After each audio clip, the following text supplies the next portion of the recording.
The all-new Hyundai Kona is here, bigger and bolder. Book a test drive today. Visit hyundai.com.au or your local showroom. The Giants are out when the big sound started. It's the first verse the Collingwood fans took it upon themselves to start the Collingwood drone and drown it out.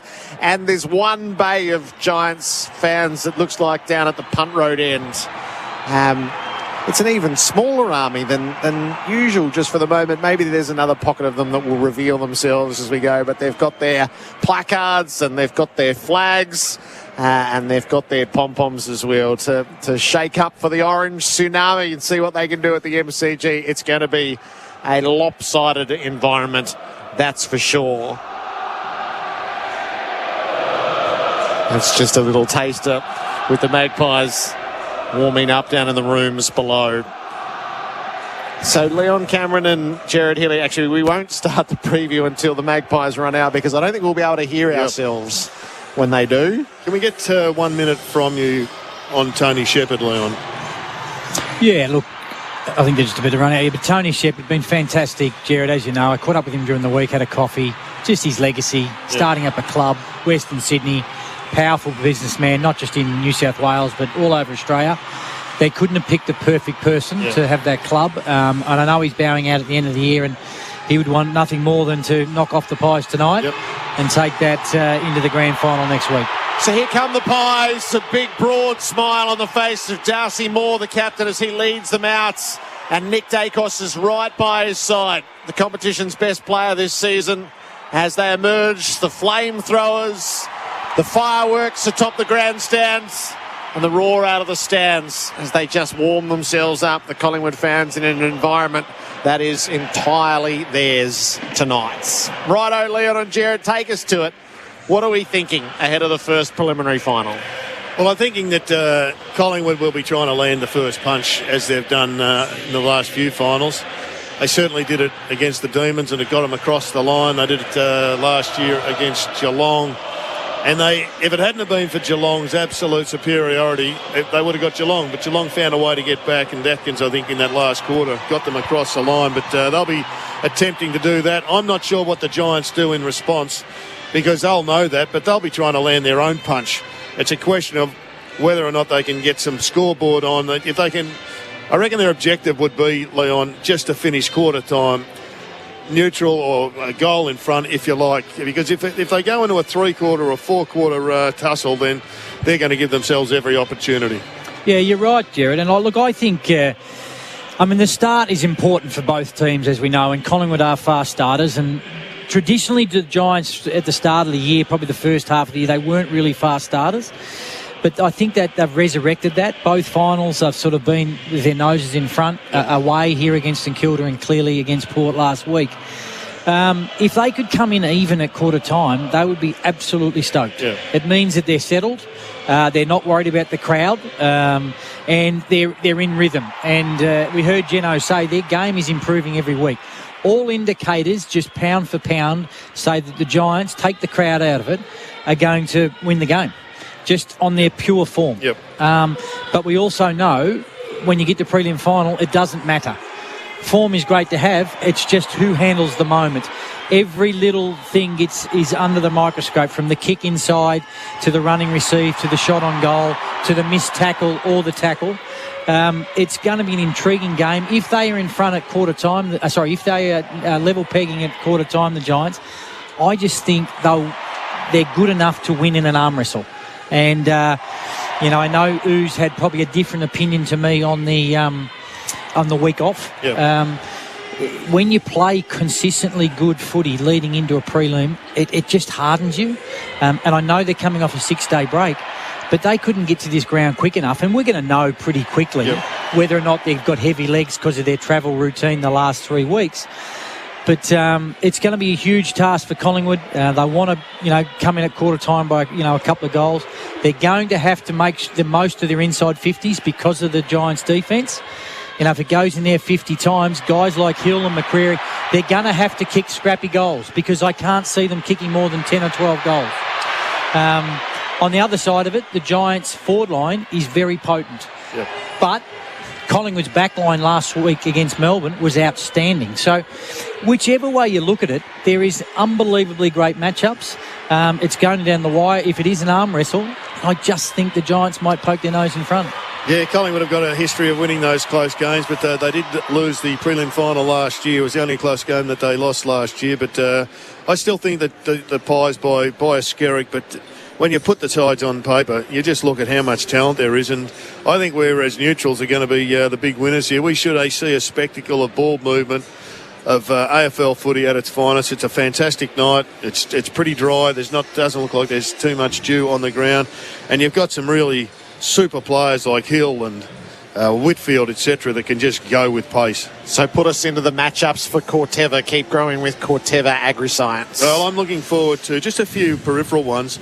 I think Bobby Hill and Lockie Ash are two firebrands that just run hard. Lockie Ash is going to have a real challenge on his hands. How far up to the ground does he go? Because Bobby Hill will take him right up the ground and then just charge back. But I suspect he'll be responsible for him. I'm not sure who goes on to Lockie Whitfield, but Lockie Whitfield is the reverse. He's going to get right up the ground the other way, coming off the half-back line.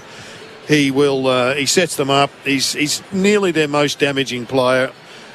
In the middle of the ground, you've got Mitchell as the inside player. You've got Tom Green, who's in fantastic form, one of the best players in the comp right now by form. Kieran Briggs and Mason Cox. I mean, Mason Cox may wind it right back to 2018, where he put on a Wayne Carey-esque type display in the prelim final against the Tigers, where it was 2-10 at half-time, and Mason Cox was near best on ground. So Darcy Cameron's doing all the ruck work in the middle and for the boundary throw-ins, and Nick Dacos has been working with the midfield group as well. Mason Cox is over here on his own, having kicked a kick with a couple of the Collingwood assistants. So it looks as if Cameron's going to start in the ruck. Dacos might start in the middle, and Cox will start on the bench, I'd reckon. He's not even warming up with the forwards, no, Mason Cox. No, it's a good pick-up, Dwayne. Yeah. On the wings, you got Dacos and Kelly and Sidebottom and Callahan, who's, these youngster versus one of the blokes, the older statesman in the game. I hope they go head-to-head, because Finn Callahan is a player that I'm sure you would have liked to have seen a little bit more of, Leon, but he's just getting better and better. And the key matchup, I think, today, though, has got to be Toby Green and Braden Maynard. I'll be surprised if that's not the case. Maybe Quaynor could push over to Toby Green, but he's got some others that he needs to pick up. Yeah, I agree, and look, it's going to be a magnificent matchup, those two in the front half for the Giants. I think the Pies defence have got a decision. Do they go Murphy with Hogan, or they just play their system and Moore and Murphy absorb him? Yep. Cannot underestimate Hogan. He's got a huge work rate. Clearly, he's rebuilt his game. He's getting better and better, so it'll be interesting to see on that. I think the one that the Pies have got to really put some time into is Daniels. He's such a clever player. He always rolls back inside through the corridor. He's got great agility, whether that's Quaynor or whether that's Markov.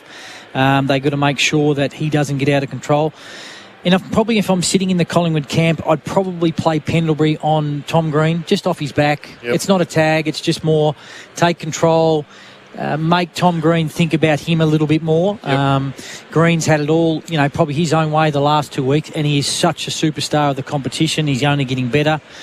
And down the other end, like the Taylor-McStay matchup, and I think Myercheck will probably be picked up by Buckley, and Iden will probably go to Elliott. So there's matchups everywhere, Jared, as you mentioned before, and it's just a fantastic prelim final setup, because they're just coming from two different angles, and one is in unbelievable good form. I'm not saying Collingwood isn't, because they're in form. It's just that there's another level for the Giants. I look at Dacos, Crisp and De Goey, and if they can get that running power, we talk about the Orange Tsunami.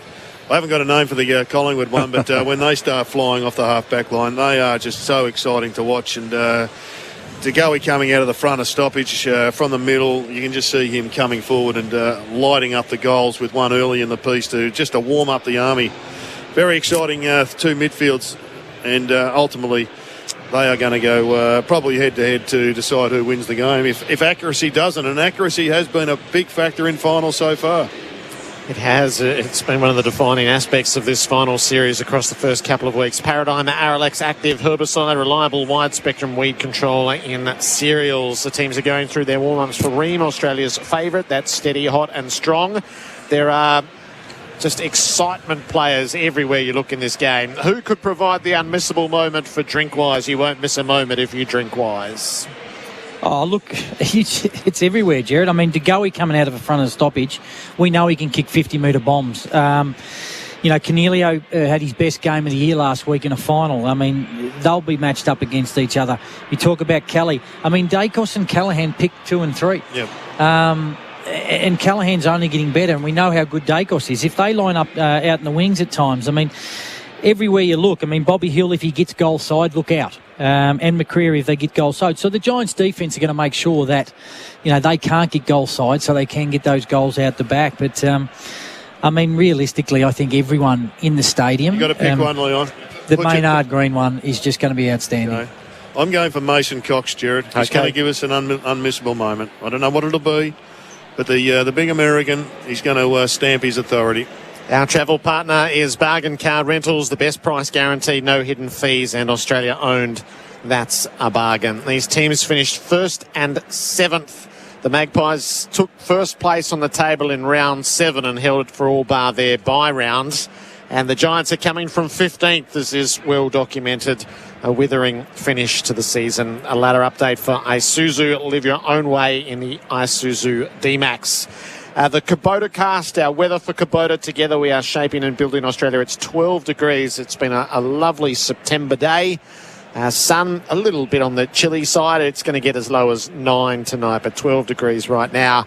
And the ground is coming together for Toro. Count on it. There's the centre, the square inside. The square has been replaced, so there's a diamond around the circles. That's new turf.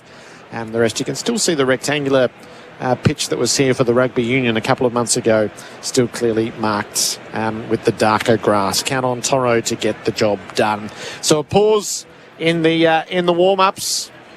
Do you remember what these moments were like, Leon, when you're observing the formalities with all the adrenaline and you just got to calm it down for a minute or two? Yeah, look, it's just an outstanding atmosphere, and listening to the national anthem is outstanding, and the roar afterwards, and you just want to play. You just want the ball to bounce. You don't want to lose too much nervous energy. Let's join Nat Edwards. Toyota welcome you to the 2023 Toyota AFL Final Series and tonight's first preliminary final between Collingwood and the GWS Giants. The AFL acknowledges the Wurundjeri people of the Kulin Nation, the traditional owners of the land on which we gather on today, and pay our respects to elders past and present.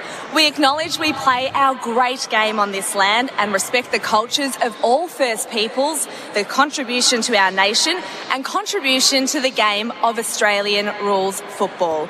To conduct an official welcome to country, please welcome Uncle Colin Hunter Jr.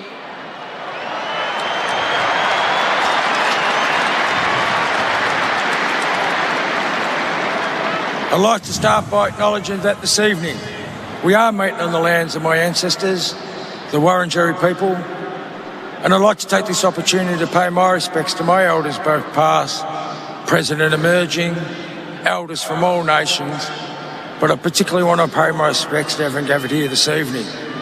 But I'd always like to acknowledge the Aboriginal and Torres Strait Islander people joining us. I'd like to acknowledge them and pay my deepest respects to them. Wominjeka, welcome. Wurundjeri Balik, Yimin Kondi Bik. The Wurundjeri people welcome everyone to land today. Wurundjeri, no, Bunambor War, Kondi Negnak, Dubin and Bik Balik Bor, Chilikan. The Wurundjeri people want to look after and protect the land as they did long before. Wurundjeri country extends from the inner city of Melbourne. It goes across the mountains of the Great Dividing Range, west to the Werribee River, south to the Mordialloc Creek and east to Mount Borbor. And the Wurundjeri people are part of the Kulin Nation and of the Warrong language group. And while you're on Wurundjeri country, you're most welcome to the traditional lands and the waterways of the Wurundjeri people. So Wominjeka, welcome, enjoy the game. Thank you.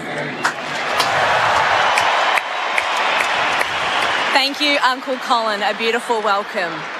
If you are able, would you now please rise, remove your hats and join the coaches, players and umpires for the Australian National Anthem, tonight performed by Xandra Chavello.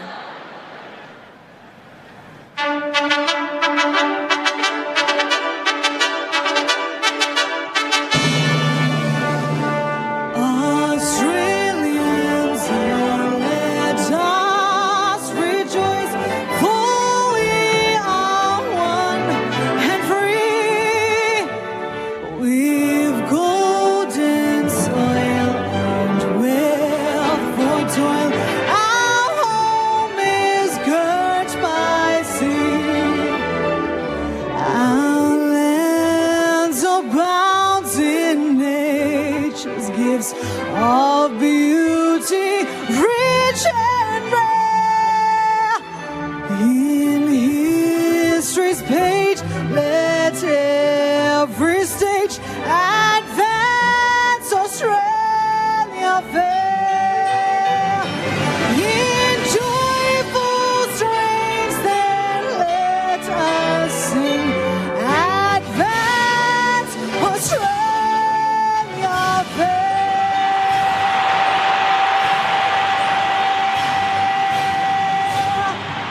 There is nowhere else in the world you would rather be than with this throng at the MCG right now.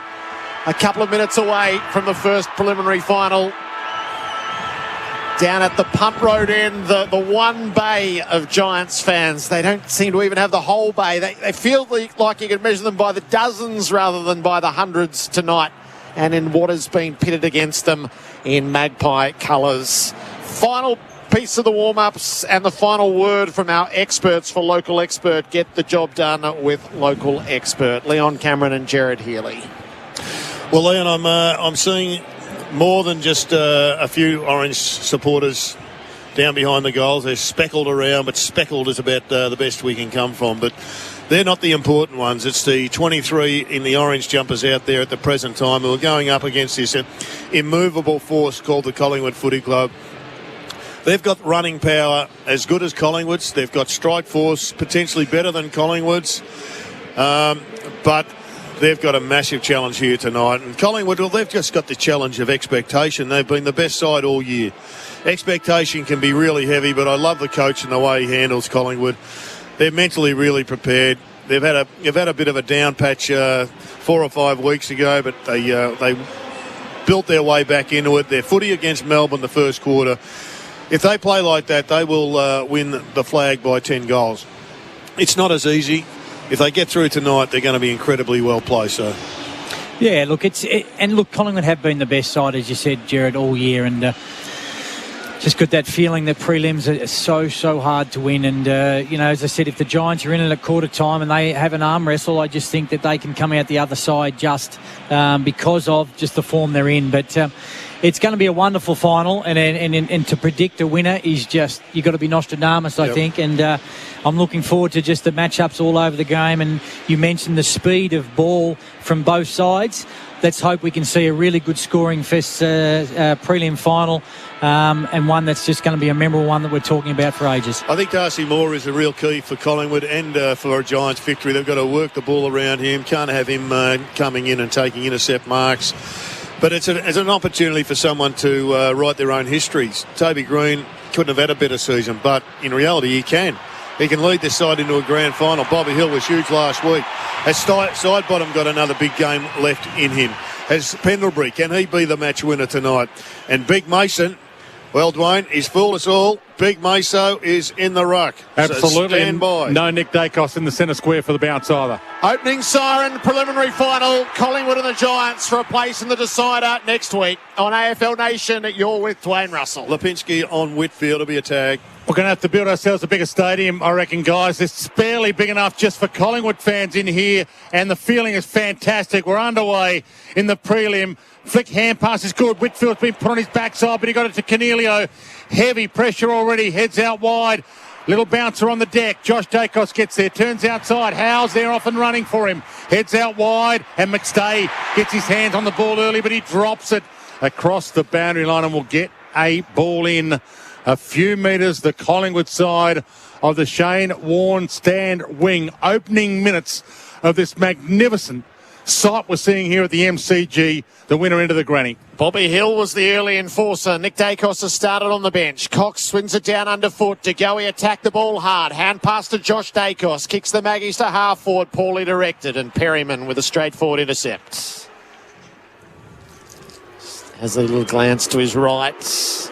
But he is going to take the territory down the line to a contest. What do they got? Moore got to the front of it. Cox plays Crummer and he gathers. Nimble hand pass out to Josh Dacos. Worked it on to Crisp, trying to come back inboard and does successfully. Dabs the pass to Pendlebury. Didn't instantly link it up. Instead, he meanders out onto the left boot. He's going to land it up at the hot spot. McStay! A little defensive stumble from Taylor cleared the way for an uncontested mark. It's fantastic ball movement from Crisp, and a big moment out in the wing for Cox, just winning that one-on-one. The way you're going to get Taylor is exactly the way that McStay did it. He headed back towards goal and then come back up on him. If he's just in a stand and deliver, he's not going to be able to win those one-on-ones. Big moment. He's pretty nervous in front of goals. One of these recruited for such a moment. Dan McStay steers it through.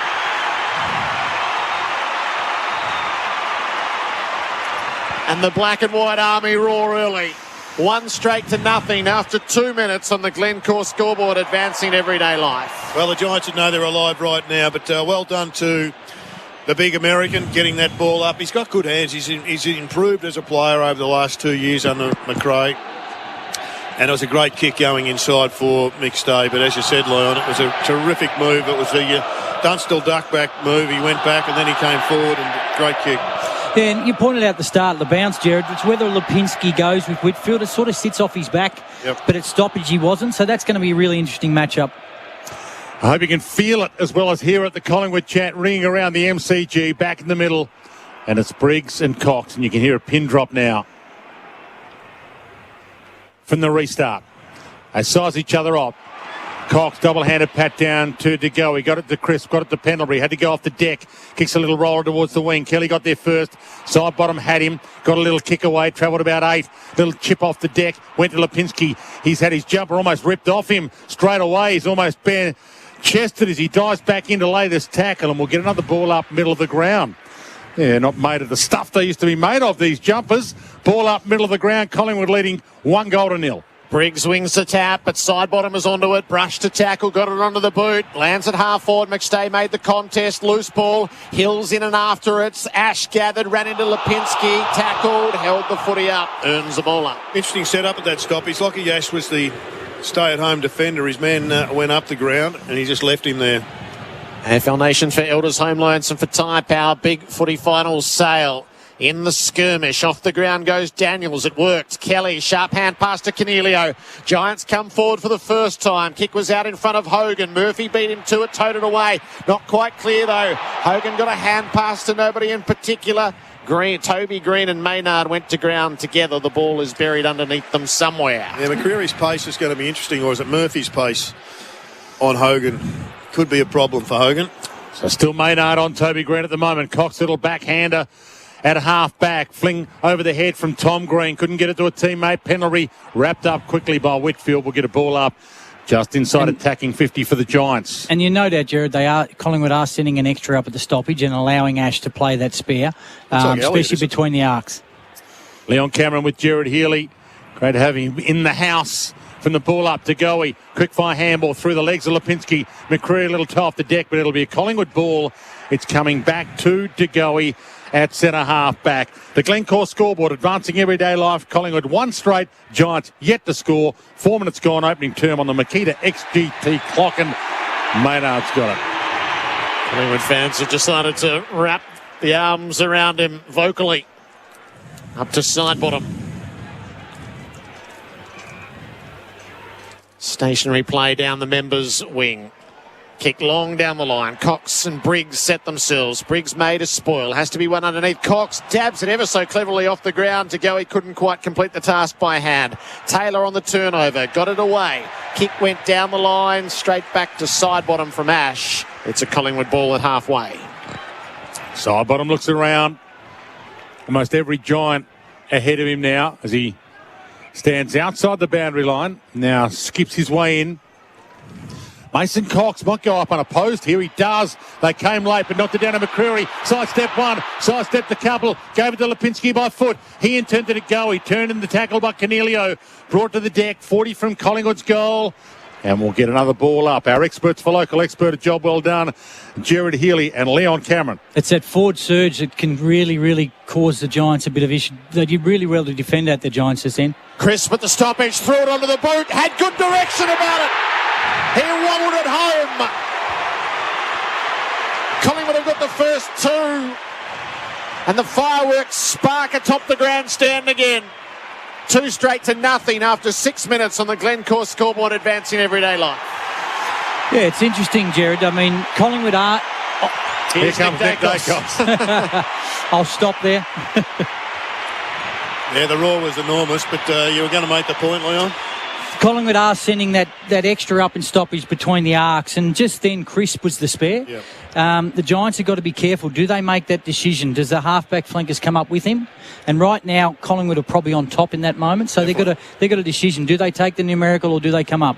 So Craig McRae's pulled another surprise here. Nick Dacos has come on and gone forward. He's inside attacking 50. So not at half back, not in the middle. Started on the bench. Straight in the forward line, and Cox in the ruck against Briggs.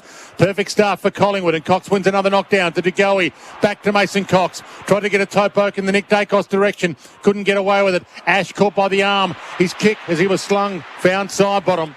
And side bottom about to send Collingwood forward again. Heads wide. A chance for the Leapers. Elliott got there late. At least competed. Knocked it down. Kelly front of the pack for the Giants. Heads toward the wing. Hogan gets his moment. Got up! Couldn't quite bring it down. He had 2 grabs at it. Side bottom inside. Kick to De Goey. He's awesome. De Goey's out. He's got choices. Who does he want? McStay. Goal square. Gets there. Almost. Has got it. He dropped it. Play on. Had 3 grabs. Hit the deck. Top of the goal square. Mad scramble. Umpire said, play it on, boys. Play it on, boys. It's in there somewhere. The scramble continues. He's going to have to ball it up. He does now. Well, they're dominating at the moment, the Pies. They've got this early start that they've made their own through the last few finals. McStay had almost all of that.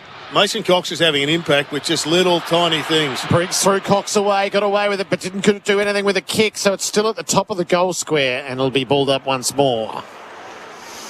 Yeah, he's using the soccer kick to advantage at the moment, Big Meso, if not the tap out.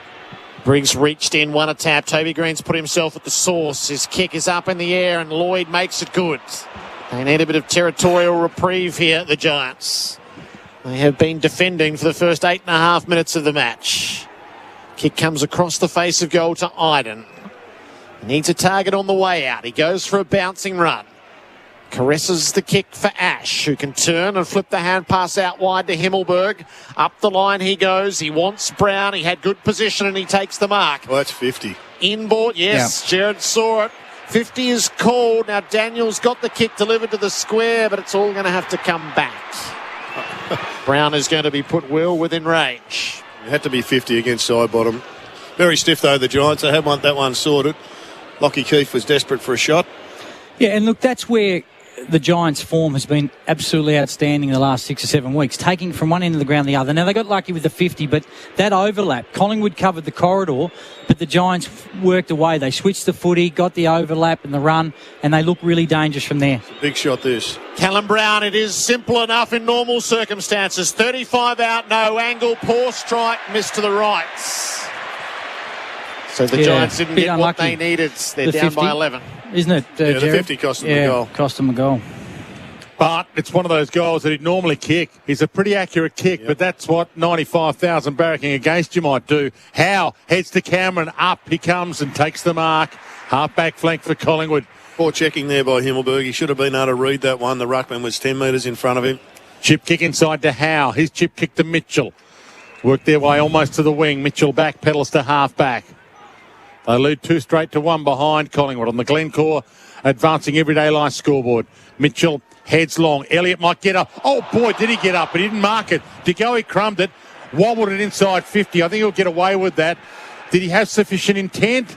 Umpires look around and say, yeah. Very rarely gets paid in the front 50, doesn't it, No. Dwayne? Not the way Collingwood are going, though. They're just surging forward and getting to the front of every stoppage. Running hot for Ream, Australia's favourite. That's steady, hot and strong. Forward 50 throw in. Punched by Cameron all the way back to the boundary and over. Front and square, just classic roving type. That time it was De Goey. Ball just bringing it to the ground. I suspect that under pressure, the coach had just said, we don't care if you mark it, just bring it to the ground. We'll have some representation there. 40 metres out from the Collingwood goal. They're attacking the punt road end in this opening term. Cameron tapped it down. Cornelio through the stoppage, but he fumbled, left it behind. Mitchell, sharp hands. Crisp tries to keep the momentum going. Mitchell out the back. Cameron has to win a ground ball. He ran into a tackle. The moment that he did, it'll be balled up. Well, they're dominating possession, Collingwood. Dominating the game. 22-38. Inside 50s at 2-5. At the moment, it's not hopeless on the scoreboard. It's manageable, but they wouldn't want to concede any more. Side bottom, side step, gave it to Myercheck, who sprays it a little wide, and it's only a behind, although the boundary umpire and the goal umpire are just having a chat about it. Did it actually snick the padding on the behind post? And they don't have Snicko on the behind post, so they're going to have to go with what the vision tells them as opposed to the spike on edge. So this will be an interesting one. Might be only a matter of time. Obviously, it's money. to get Snicko on the behind post. How much it cost Wayne a Snicker? Oh, I'm not sure. That's up above my pay grade, but surely if we're going to get that serious about games that are won and lost by points, this could be a point or it could be out of bounds on the full. It's one of the two, and we don't know which one just yet. Clearance numbers are a concern to Adam Kingsley, 3-7. And no Snicko. They're giving it a behind, so maybe the vision was good enough for them with the super duper slow-mo high definition. 11.5 minutes gone, opening term on the Makita XGT clock. Taylor. Power without limits. And it's 2-1 to 1 behind. Kick in from Ash is a good one. It finds Buckley beyond the defensive 50. He's under the worn stands, signalling. Nobody standing the mark. Buckley lets fly down the line. Quaynor and Hoskin Elliott were well set. It got past them. Daniels stripped of the ball.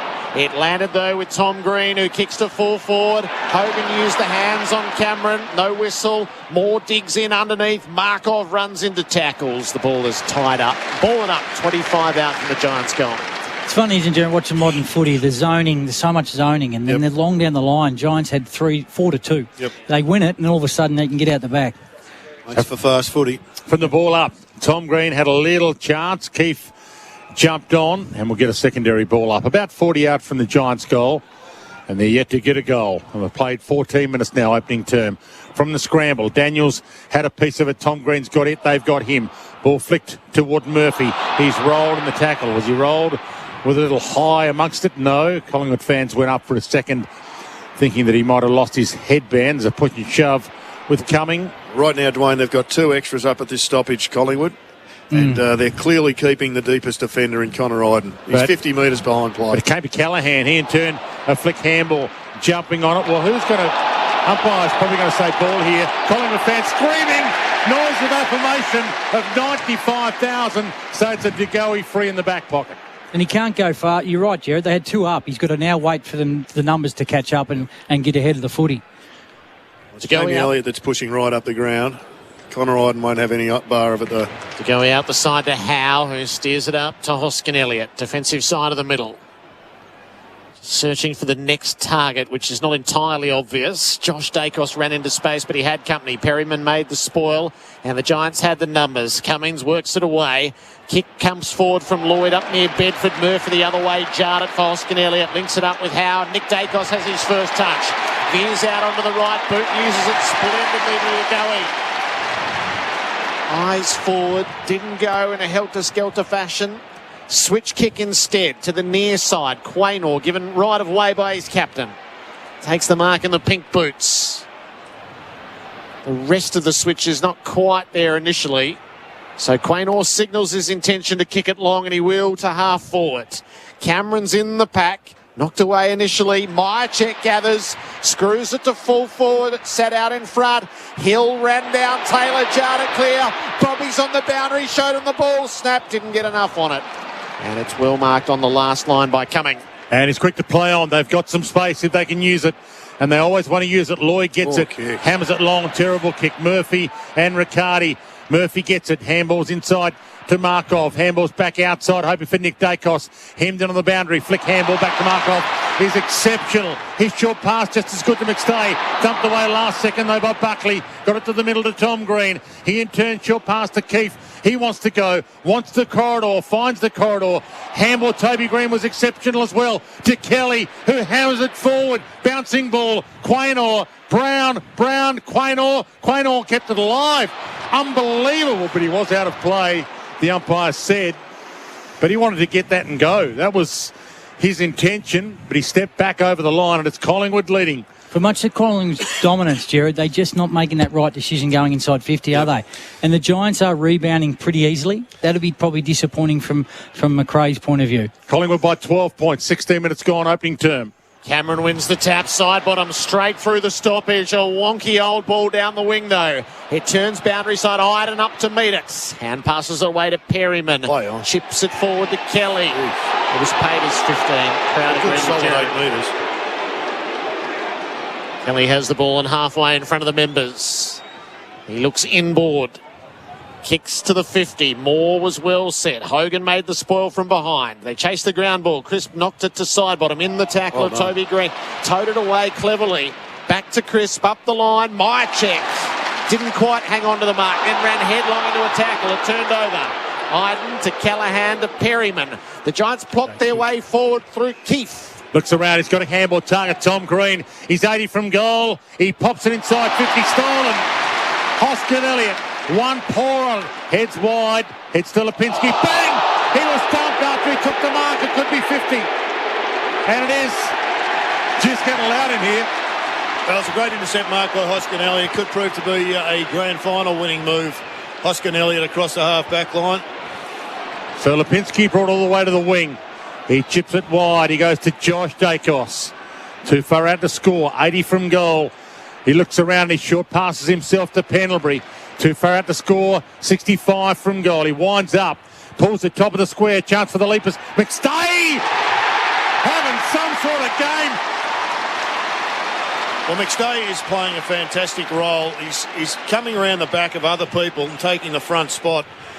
And right now, he may well be playing against his old team in a grand final in a couple of weeks' time, in 1 week's time. But he has got off to a great start. It was a great kick by Pendlebury.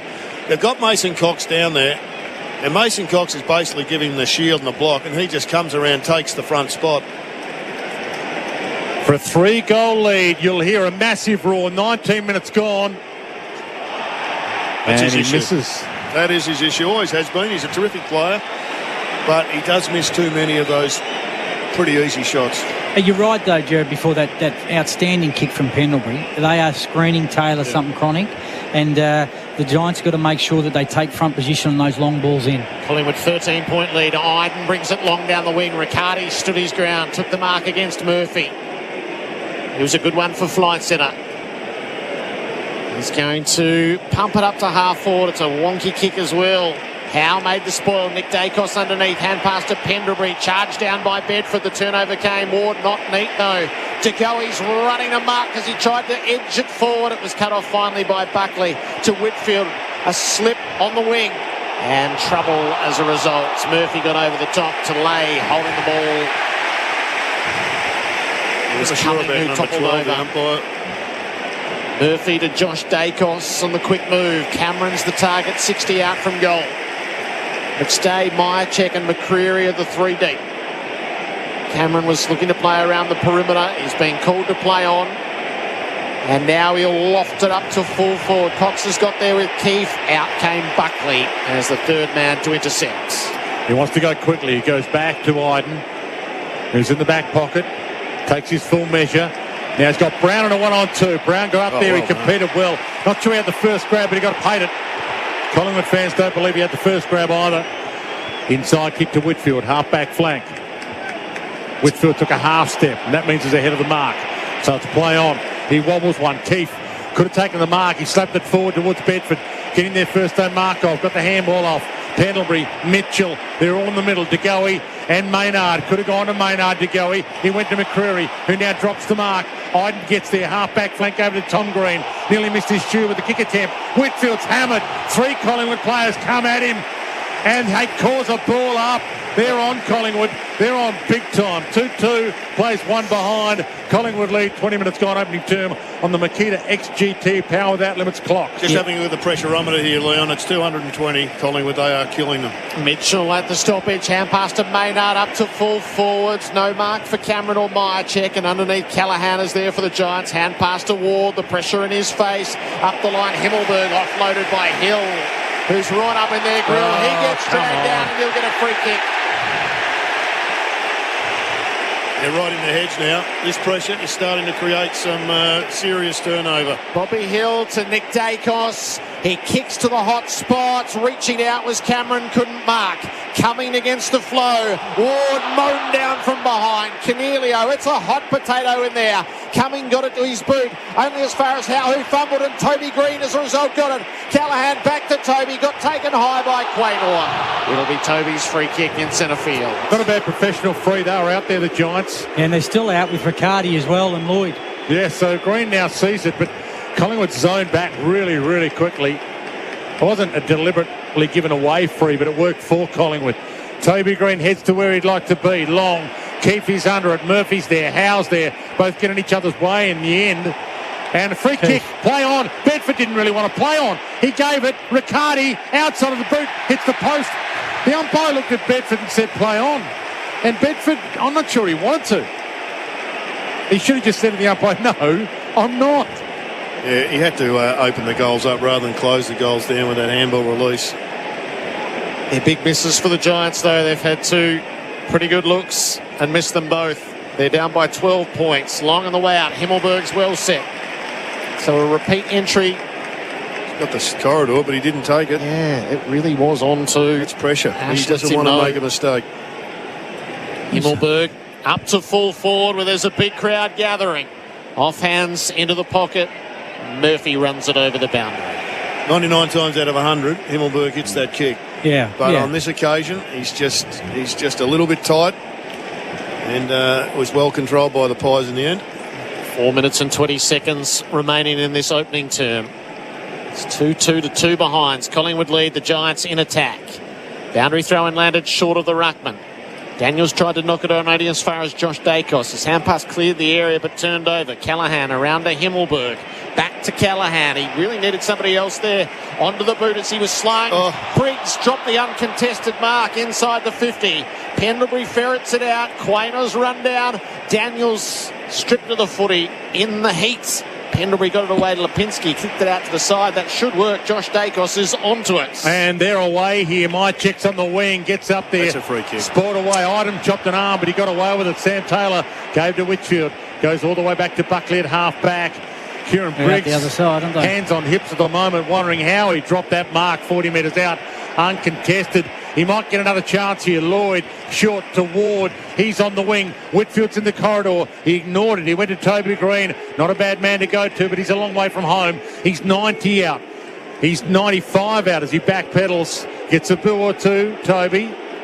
And now the Collingwood zone sets up and they pluck their way through it. Daniels takes the mark. 45 directly out. And with 3 minutes left in the opening term and no goals on the board for the Giants, I'm not telling you much if I tell you Daniels needs to kick this. It's not out of control, though. And that's the good thing for the Giants, because they haven't been good. Collingwood have been good and should have had more score on the board.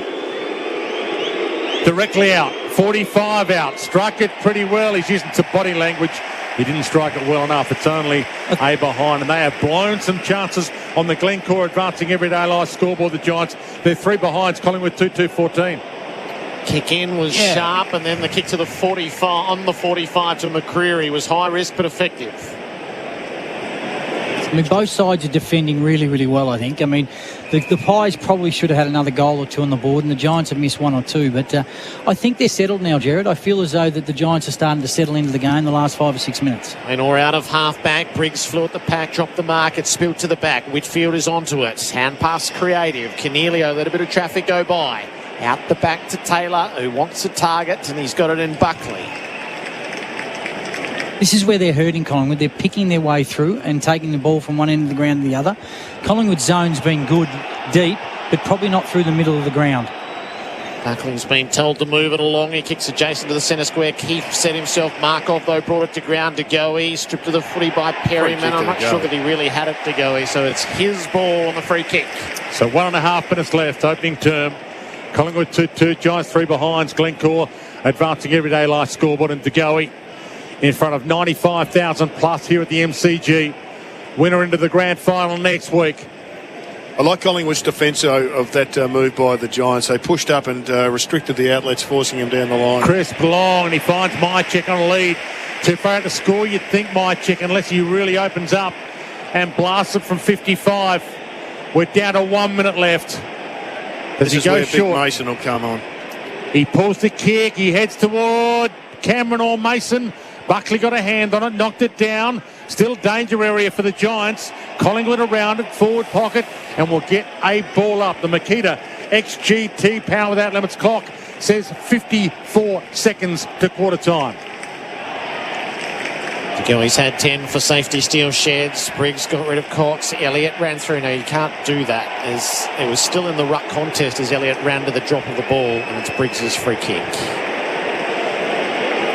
I've been watching his shoulder. It doesn't look restrictive. No, it looks like he's got that power and strength in the stoppages. Briggs brings it out to half back. Maynard made a good spoil in the pack. Crisp double-handled the footy and lost it. Canelio blind kick, cut off by Moore. Darcy Moore to direct the Collingwood attack. Up inside the 50. Cameron given right of way. Buckley made the spoil from behind. Ball still to be won. Hill played for the high free kick. Umpire didn't buy it. He's buried on the spot. 40 out from goal.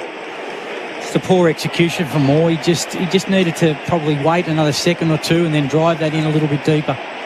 Ward got taken down by Myercheck. Skirmish in the aftermath. Tossed up. Cameron taps it down underfoot. Crisp and Hill and Myercheck are all being a nuisance. Oh, a suplex. Taken to the turf was Myercheck. It was a suplex. It was interesting. He didn't slam his head. He slammed his backside. It was Lloyd's. So it's rugged and not what you'd see in footy, but it's not a free kick. Flipped him up and landed him safely on his back. Was it high, Jared? Don't think so. Tap came out the side. Daniels is onto it. The Giants are trying to hold up for the quarter-time siren. And they will. And there's a bit of a fight in the aftermath too. Ward was the centrepiece of that. 3 or 4 Magpies came at him and came at him hard. So the fight to punctuate the opening term, which is tilted in Collingwood's favour on the scoreboard, 2-2-14. The Giants missed their moments. They have 3 behinds to show for their work, but they did balance up after getting jumped early. McStay and Crisp are the goal kickers in the game. 11-point margin on the Glencore scoreboard, advancing everyday life. AFL Nation is for Elders Home Loans and Tyre Power Big Footy Final Sale. That quarter on AFL Nation was for Glencore, advancing everyday life. Learn more, search Glencore. The Makita side radio is kicking along. The boys are on a smuggle and it's taking too long. They're spinning some lies, having a yak. All I want is my Makita back. You better can screw, you better can saw. It's bloody grown legs, it's not here anymore. It's jacked on power with a battery pack. Now all I want is my Makita back. I want my Makita back. I want my Makita back. I want my Makita back. This is the sound of a motorcyclist's jeans being shredded to pieces in a low-speed crash. In reality, it only lasts for 0.6 of a second before the denim disintegrates. Then his flesh is shredded by the coarse bitumen as he grates across the road like a human crayon. Remind your loved ones to wear all the protective gear on every ride. A message from the TAC. The ship carrying cargo of spiced rum from the Caribbean was attacked by a monstrous kraken, plunging the vessel into impenetrable darkness, ending with the destruction of every living man on board the vessel, and all but one of the barrels of rum, which was badly stained by the squid's black ink. It was dubbed the Kraken Black Spiced Rum. Available now at all good bottle shops. Drink responsibly. If you've been in a car accident and it's not your fault, you've got rights. I didn't know that. Yes, you have a legal right to a car similar to the one you were driving. Just call Right to Drive right where you are. They'll arrange an accident loan car to be delivered to your door. It'll keep you on the road until your car's ready to be picked up from the repairers. And it's at no cost to you. I didn't know that either. So if you've had an accident with another car that's not your fault, remember, righttodrive.com.au. Conditions apply. SEN's official sports bar is the Sporting Globe Bar and Grill. And the Sporting Globe Bar and Grill is the only place to be this AFL Grand Final day. Catch every minute of the action live and loud with signature wings, ribs, burgers and so much more. With over 50 screens and the best big game atmosphere in town, it's the only place to enjoy the biggest day on the footy calendar. Book your Grand Final table today at sportingglobe.com.au. It's more than a sports bar, it's the Sporting Globe. In footy, September is the time to shine and time to get the free 5-minute tyre safety check at Tyre Power. The Big Footy final sale is now on and you can win a life-changing trip away. Buy any 4 selected Toyo Open Country tyres for your chance to win a holiday to Las Vegas. Thank you very much. Tyre Power, Toyo, Vegas. Your leading vote getters during the Big Footy final sale. To find your Aussie-owned, local, independent Tyre Power dealer, visit tyrepower.com.au. Tradies and service providers, listen up. Improving your cash flow and reducing your paperwork is just minutes away. Visit localexpert.com.au, become a local expert, and they'll connect you with customers requiring your services. There are no sign-up fees and you only pay for leads that actually turn into a job. Improve your financial security and work flexibility by joining the service revolution. Become a local expert today by visiting localexpert.com.au. A job well done. If you're after a dual cab ute, go have an old Uncle Merv at the Sanyong Muso. It's made by our mates in Korea. It's the one that's built tougher than a cat's head. The one with more toe than a Roman sandal. Up to 3.5 tonnes if you don't mind. It's the one with more bells and whistles than you can poke a sticker. And the one from under 37 grand with a 7-year warranty. You little beauty. Sanyong Muso. It's the one for all. Drive long, naggers. Drive long.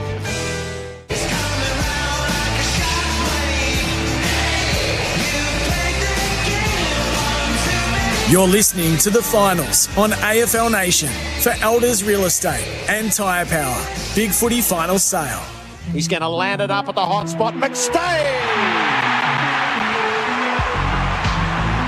Big moment. He's pretty nervous in front of goals. One of these recruited for such a moment. Dan McStay steers it through. And the black and white army roar early. Brought to the deck, 40 from Collingwood's goal. Crisp at the stoppage, threw it onto the boot, had good direction about it. He wobbled it home. Collingwood have got the first 2, and the fireworks spark atop the grandstand again. Maccas, I'm loving it moments. The Monopoly game at Maccas is back. And it's still just those 2 goals at quarter time. 2-2-14 Collingwood, the Giants 3 behinds. Our major partner is the TAC. Don't use your phone illegally while driving. TAC. Jared Healy, Leon Cameron. Well, to me, Leon, Collingwood looked more assured at this stage, and they've had much more experience at this pressure end than the Giants, who last year weren't in finals campaign. In the middle, I think that they're getting beaten. The clearance numbers are significantly in favour of Collingwood. They've only got 1 goal from them, so that's the bonus. And it was a forward 50 stoppage, but they're just getting territory. I don't think the Giants are playing okay with transition, but getting the ball quickly enough inside the forward 50 to create a shot on goal is their biggest issue. So they need to settle a bit here and rest back to Pies control. The delivery of the ball to the middle of the ground. The Monopoly game at Maccas is back. Second term. Collingwood to the Social Club ends. Giants kicking to the left as we look at it. Collingwood by 11. Opening bounce set down. Cameron wins the tap. Nick Dacos couldn't quite handle it. Tom Green off the ground to half forward. Howe had a play, couldn't haul it in. Daniels underneath, dispossessed. Brown lends a hand. Howe, hand pass chopped off.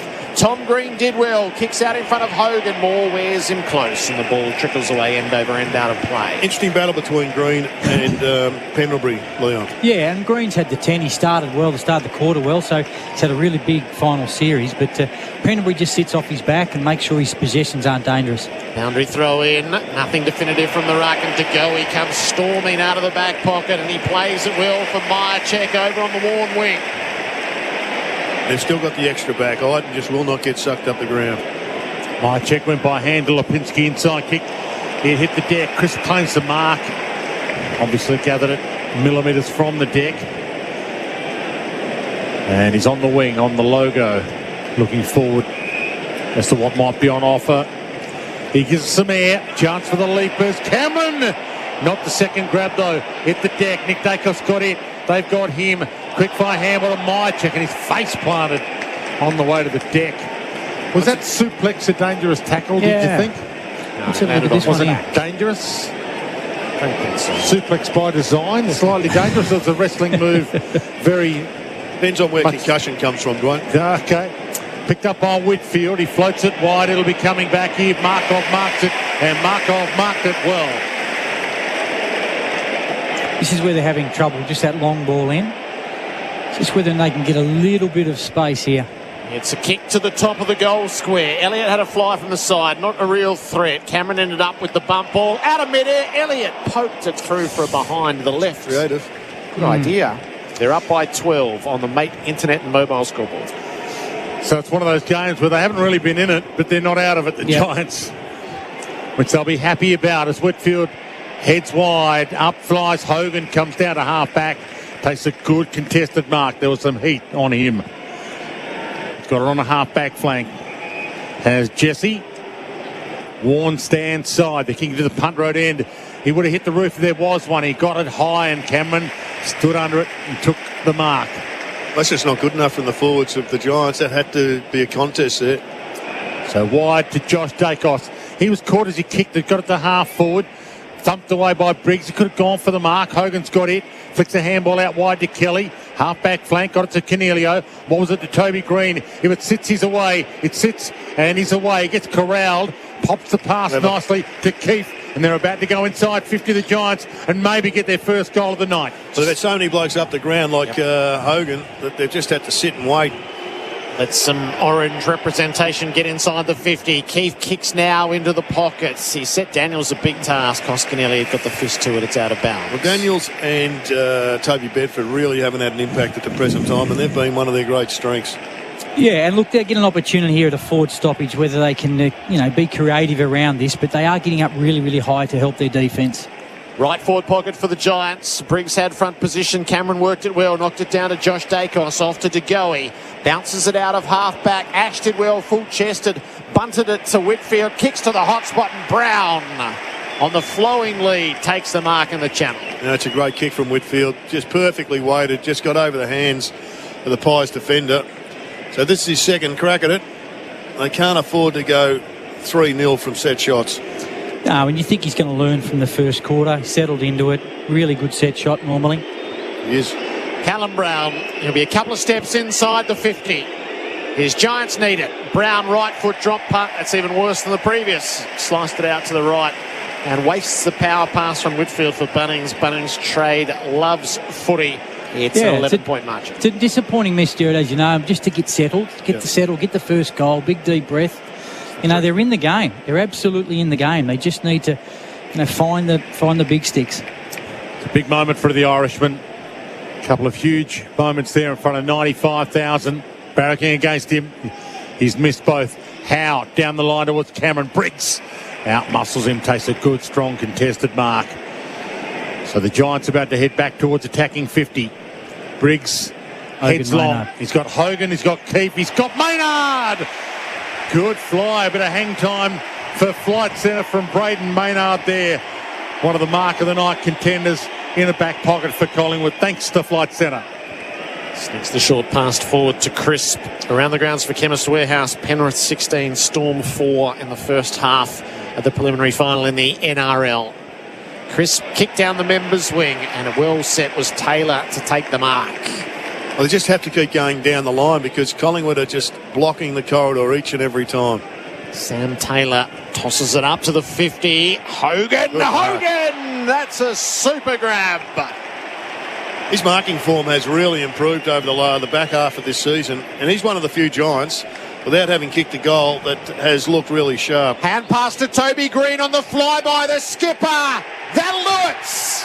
It gets the Giants their first major.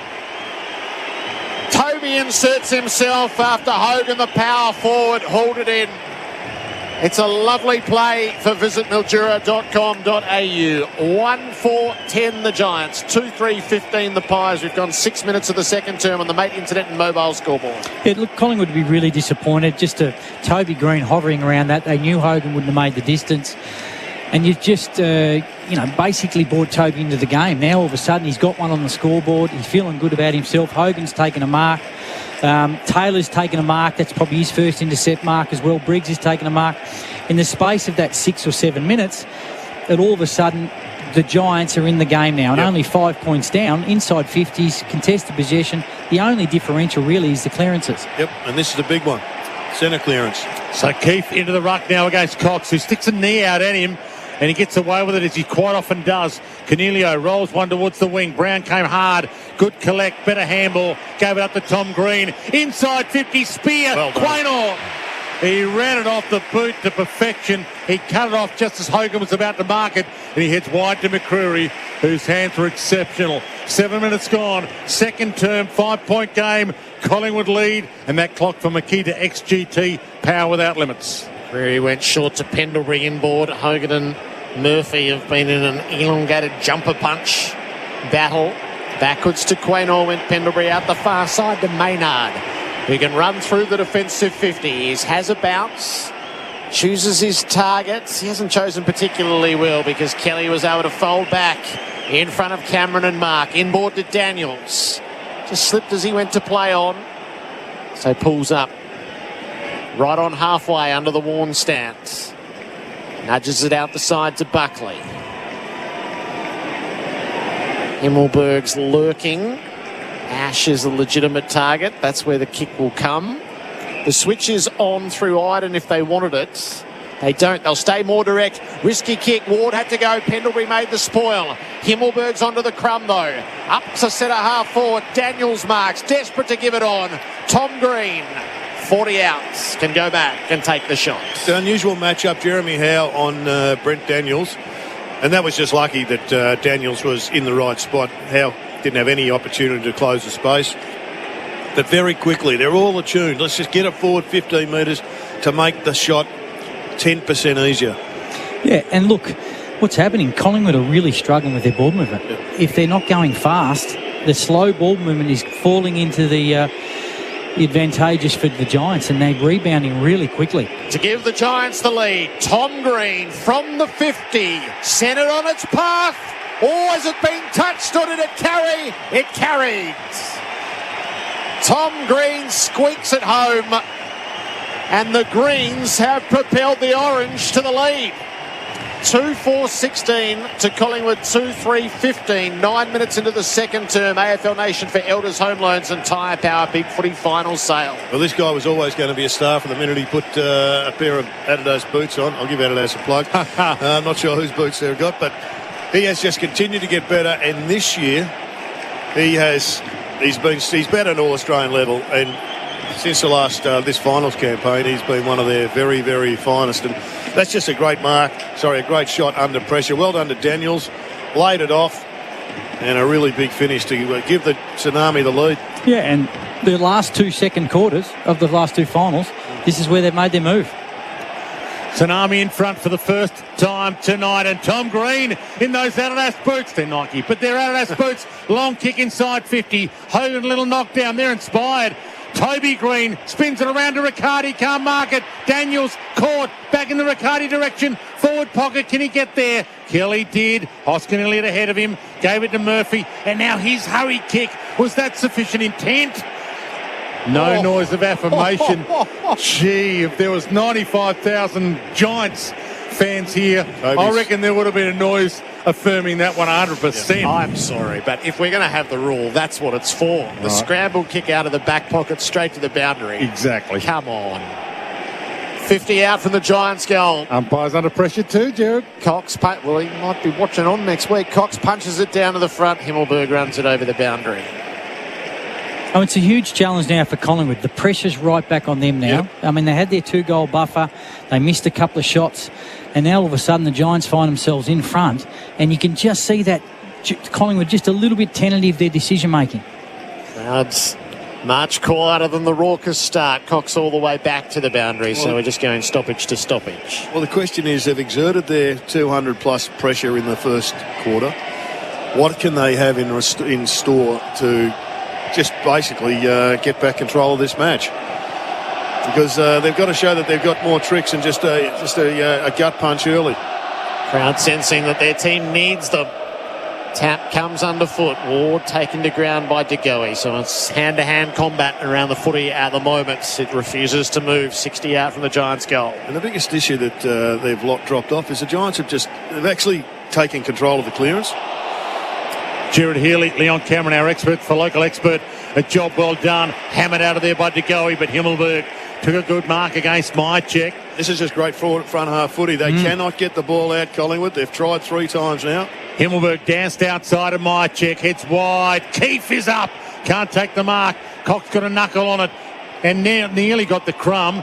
And he does get the crumb. In fact, Markov stole it from him. Daniels wrapped him up and will get a ball up. Forward pocket Giants.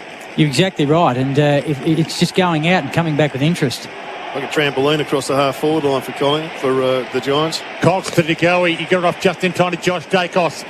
He pumps it wide. Iden gets up on the wing, and they'll be heading inside 50 again. This is the great strength of the Giants. You've got so many guys in that back line that are good above their head.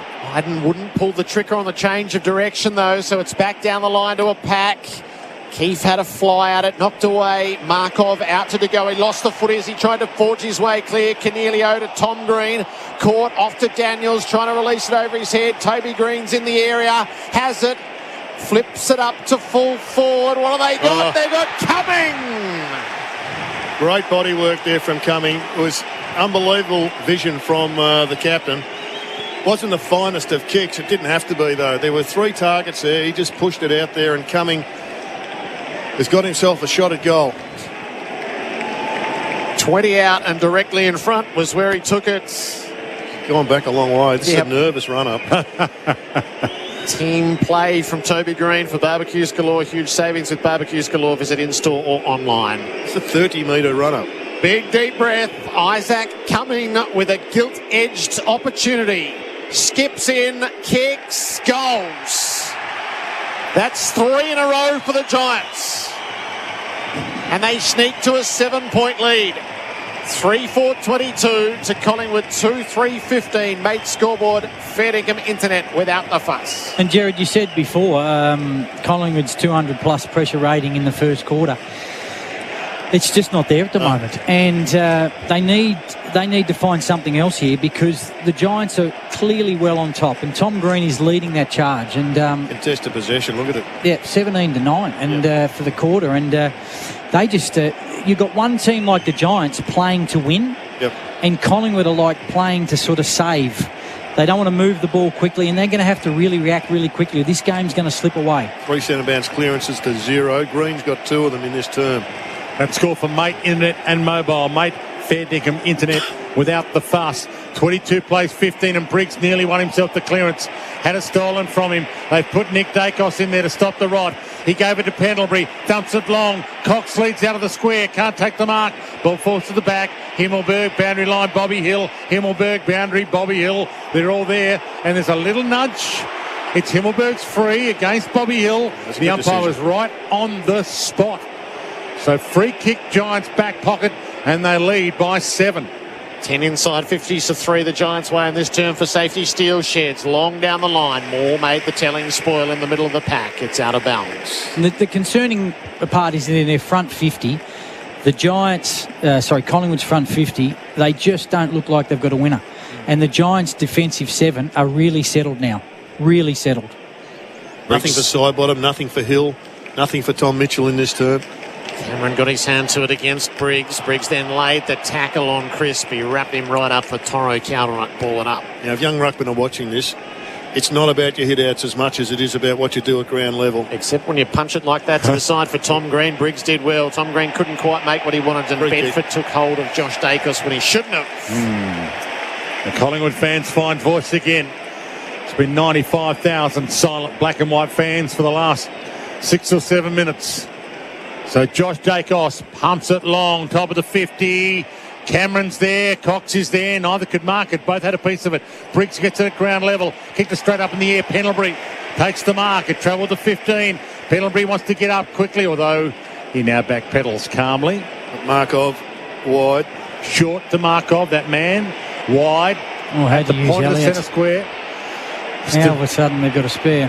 Still at the point of the centre square. He pulls a kick. Short, the leading player is Mycheck. Can't mark it. Iden's over it, but he didn't really pick it up. Elliott wrapped him up. Now he's got it. And we'll get a ball up 30 metres out from Collingwood's goal. And Collingwood need a goal. Giants have kicked the last 3 of this game on the Mate Internet and Mobile scoreboard. Ball up, Cameron took it himself, hand pass forward, Myercheck looking for someone, got caught by Buckley holding the ball. Yeah, if you go to handball and you think a second time, you get tackled, you're gone. It's good pressure. Yep, absolutely. It's for Toro count on it. Buckley with the winning tackle there. He plays it up to the defensive 50 for Perryman. Looking for a target down the line. It will have to be the kick to a contest up on the wing. Hogan couldn't quite make it, and Cameron, controlling the airwaves, takes the juggling mark in front. It's one area I think the Giants need to get better at, just allowing these tall guys to take these uncontested marks. I mean, that just had to come to ground. So he pointed, I'm going long, and then he short kicked backwards to Murphy. Short kick forwards to the corridor to Hoskin Elliott. He short kicked forward to Crispy, pulls it in one-handed, and then he played on quickly. Out wide, McCreary. He can settle things down here. Shot at goal. 48 metres out, 45-degree angle. City end. Big opportunity to Pies. Yeah, it is. And it's Dwayne, you said they need one. They desperately need one. It was good that they went through the corridor then. It looked a little bit risky, but if you continue to keep going down the line against the Giants, they are going to hurt you. Collingwood 2-3, Giants 3-4 with this kick from McCreary to come. Skips inside the 50. He started it right and it was all wrong. It was never right, even though it was too far right. I reckon he was lucky to get it. Yeah, it was interesting, wasn't it? That was the right side of the post every day of the week. Yeah, so it looked like it might have gone over the post or to the right of the post, but they've been given another point after a contentious one in the opening quarter. 3-4 plays 2-4, 18 minutes gone on the Makita XGT clock, second term. Whitfield left the defensive goal square, kicks it in long. Riccardi presented, Moore made the spoil. Pies had the numbers at the drop. Hill, sharp hand pass. Josh Dacos on the turn. No, didn't work. He's played well, Perryman, hasn't he? He's just really calm and makes great decisions. Perryman incisive into the middle. There's a 50-metre penalty and all of that as well. Well, the one bloke who's running around like a chook without a head, unfortunately, is Toby Bedford. He has had a fantastic season. He cannot buy the footy at the present time. Perryman's been brought forward of the centre. He'll take a bit more ground. Kicks up to full forward. Hogan, up he went, mistimed the leap. Riccardi out of mid-air. No penetration on the kick. Swatted away. Brown underneath. Hand pass to nobody in the square. Cut off by side bottom. Oh, risky kick all the way, curling across the face of goal, straight to Buckley. That was not on from the veteran. He's never kicked a goal in his league career. Gives it to Toby. I mean, that's just Jack Buckley off to Toby poor Green. checking, isn't it? He won't make the distance this time. They set themselves, and Cameron with the spoil free kick going Collingwood's way. So there'll be no score at all. It stays a 6-point margin on the scoreboard for Mate Internet and Mobile. It's the game we expected, though.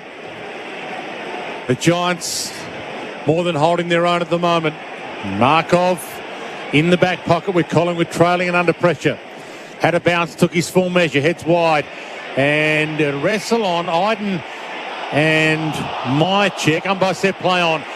Nick Dacos picks it up, finds a handball to Bobby Hill, and he runs the wing. He's got a few Giants against him. He sidestepped a few of them. Kicked inboard to Quaynor. The decibels go up. Long, Quaynor, McStay over the back. Can he bounce onto the back of it? Elliott's with him. McStay, Elliott, forward pocket. Lipinski, they all looked at each other. Lipinski gets it. He was caught. Tried to handle to side bottom. They messed that up a bit. They messed it up a lot. And it's a Giants free kick.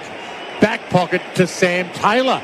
3-4 to 2-4. Collingwood under pressure, and trailing by a goal. Yep, yeah, exactly right, Dwayne. And, they just had a golden opportunity to score, and now there's free players through the middle of the ground everywhere here. Although De Goey made the spoil on the short kick, it still landed the Giants' way. Kelly dumps it down the line. Brown was set for us. He's got runners inboard and he is going to use them. Cornelio will take the mark.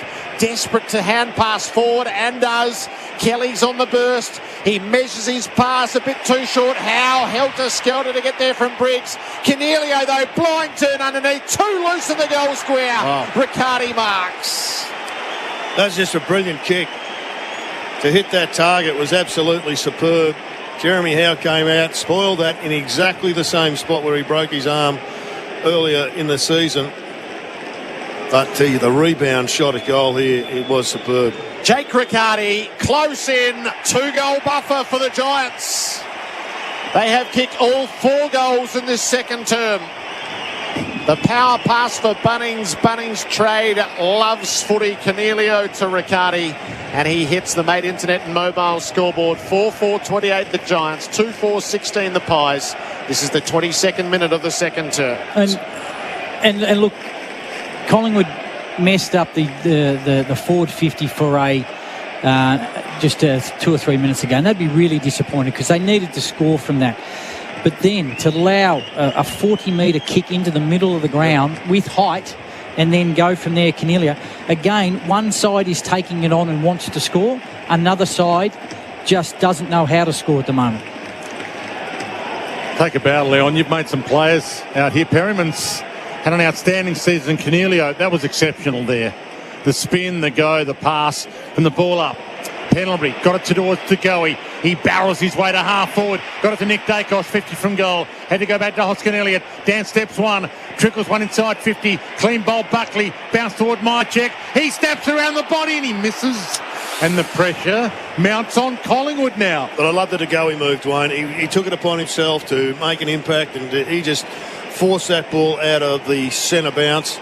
His man was Cornelio, who set up the previous goal. So there's a nice battle going on between those two. Two tough nuts for Hardyacker, legendary gear. Giants by 11. Kick into the back pocket for Ash.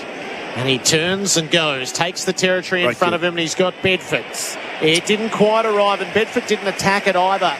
Side bottom folded back, got a fist onto it. Bedford is just a bit rabbits in the headlights. He's having one of those nights. Hasn't had a touch this quarter. He had one in the first. Whereas Tom Green's the opposite, isn't he? He has just been outstanding. Thrown in on the members' wing. Briggs and Cameron. Bedford gets himself into it underneath. Hand pass to Ward. Shot it out the back to Daniels. Pulls his to Lloyd. Pulls his kick up the line. Cut off by Murphy, who attacked it when Riccardi dwells. Off to Quaynor. Collingwood to half forward. Mike McStay got rid of Taylor. Big push. Great to see it being paid. Riccardi's got to attack the ball more. He's looking for the body. Just attack the ball, mate. They're under the pump. Something happening here at the G. You can feel it. It's not really a big sound because there's no fans here, but there's a big feeling that the Giants' confidence is growing by the second. I don't know if that works in the song, Dwayne. Big feeling. No, but oh boy, I think there is a feeling out there growing that they are into this up to their eyeballs, and they need a captain's game from Moore. And he takes the mark at half back. He looks up. He goes back to Murphy by hand. He fans it wide, hoping for the runner. Howe got there, took the mark. Still at half back though. Goes inside of the corridor, and Degoe gets there. He's left at Degoe. Cox is just off the bench. He's on and free. If side bottom gets it, he can give it to him. Cox leads short, and he gives it to him. 90 from goal though, Big Mason. Got a couple of leads short. Hands it back to side bottom. They need a hero in a hurry, Collingwood. Heads out wide towards Bobby Hill. Got up, couldn't mark it. McCreary inside. Nick Dacos. It's his moment, but he can't nail it. Even the great Nick Dacos missed from 30. Pressure continues to build on Collingwood. 2-6 they've kicked now, and the Giants 4-4, and they've kicked the last 4 goals of this game. The Giants, if you just join us on the Mate Fair Dingham Internet Without the Fuss scoreboard, and the Makita XGT Power Without Limits clock says 2:25 left in the half. Whitfield out into the back pocket, takes the territory down the line. Brown against Howe. Off hands, it fell the way of Riccardi. Loopy hand pass. Cornelio tried to knock it on. It was cut off by Hoskin Elliott.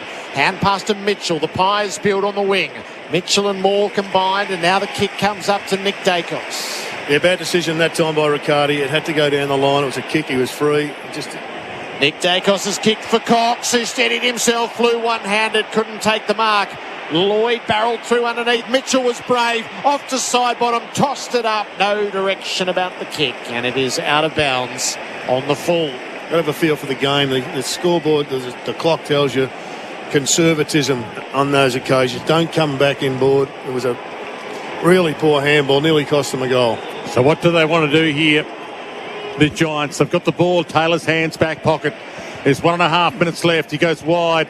Off hands, good collect by Callaghan. Handball is great. Got it to Brown. Fix it over the top. Nice ball movement. Great tackle though. Riccardi was cut down, and I reckon he's hurt himself. He might have pulled a hamstring. He gets up slowly. Ball comes back though to Brown. Gave it to Callaghan. Flings it inside.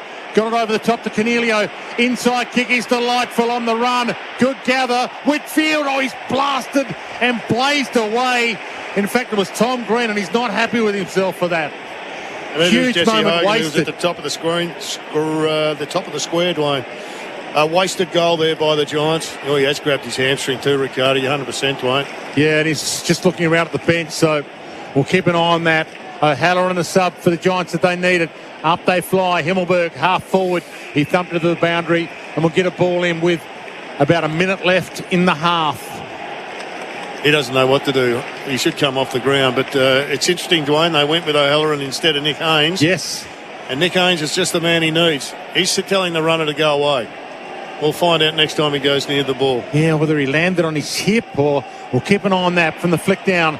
Nick Dacos shrugs a tackle. We're inside a minute towards half-time. Degoe gets on the end of his handball. Gave it to Mitchell. He's under pressure. Flicks it away. Big hip and shoulder, Tom Green. He put a couple down. Sharon's still there to be won. Himmelberg wins it. Gave it to Buckley. Bends it around. Half forward. Keeps under it. Big Mason Cox with a fist, but he didn't kill it. He knocked it to Ward. He wheels his way past a couple. Bends it around his body to half forward. Toby Green's the 1-on-4. And Moore takes the saving mark. We're down to 30 seconds to half-time. Do they want to take it on here, Collingwood? Inside to Howe. He runs the corridor, but he's at half-back. Has a bounce. Loops the handball wide to Murphy. More seconds tick down. Heads wide towards Quaynor. Ash might get there. Quaynor, Ash. They met at the Sharon. Ball hits the deck on the wing. Mad scramble. Seconds continue to roll. If Bedford picks it up, they can have a roll of the dice here, the Giants. Bedford lays a tackle on Markov. Holds him up. And we'll get a ball up just outside attacking 50 for the Giants with about 3 seconds left. Just going back to that Green kick, Dwayne, it's unbelievable he made that mistake not going to the top of the square. Such an exciting young player. Makes it his right decision almost every time. Ball flung in the air. Cox dumps it to the boundary. Siren. Half-time. This is evolving into a classic. And the Giants have kicked the only 4 goals of the second term. They've kicked 4 goals in a row, the Giants, and they lead at half-time. Collingwood has some thinking to do. Giants 4-4-28 to Collingwood 2-6-18. AFL Nation coming away from a packed MCG for Elders Home Loans and for Tyre Power. Big footy final sale is on. We'll hear from our experts. For local expert, a job well done, Jared Healy and Leon Cameron, very shortly. We'll take you around the grounds as well for Chemist Warehouse and give you an update on what's happening with the Melbourne Storm. But great to have you. In fact, it's 18-4, so the Panthers lead 18 to the Storm 4. We'll take a break, half-time of the MCG, and the Giants lead by 10 points. Another contender for Goal of the Game for Host Plus. Host Plus has been named Super Rating Super Fund of the Year for 2023. That's a plus. Issued by Host Plus Proprietary Limited. Check the PDS and TMD at hostplus.com.au. Brought to the deck, 40 from Collingwood's goal. Crisp at the stoppage, threw it onto the boot, had good direction about it. He wobbled it home. Collingwood have got the first 2, and the fireworks spark atop the grandstand again. That quarter on AFL Nation was for Mate Internet and Mobile. Fair dinkum internet without the fuss. Real people, real products, real fun. No matter who you are, Sexyland has something real sexy for everyone. With Australia's biggest range of sexy costumes, lingerie, couples toys and fun gifts and games for adults. Sexyland. 11 stores in Melbourne and Geelong, open till midnight 7 days a week. Or shop online for 2-hour delivery.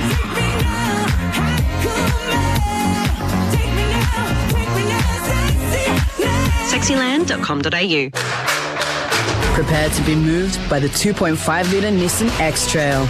Crowned the 2023 Drive Car of the Year Best Medium SUV.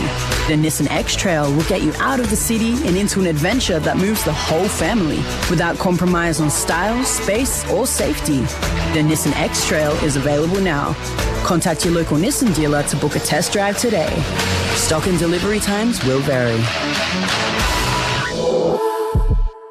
With Keno Go, you have the chance to win up to $20 million every 3 minutes in the palm of your hand. It's simple. You pick up to 10 numbers, Keno Go picks 20, and the more numbers you match, the more you win. $20 million is up for grabs every 3 minutes, right from your phone. Keno Go. Download the app today. You win some, you lose more.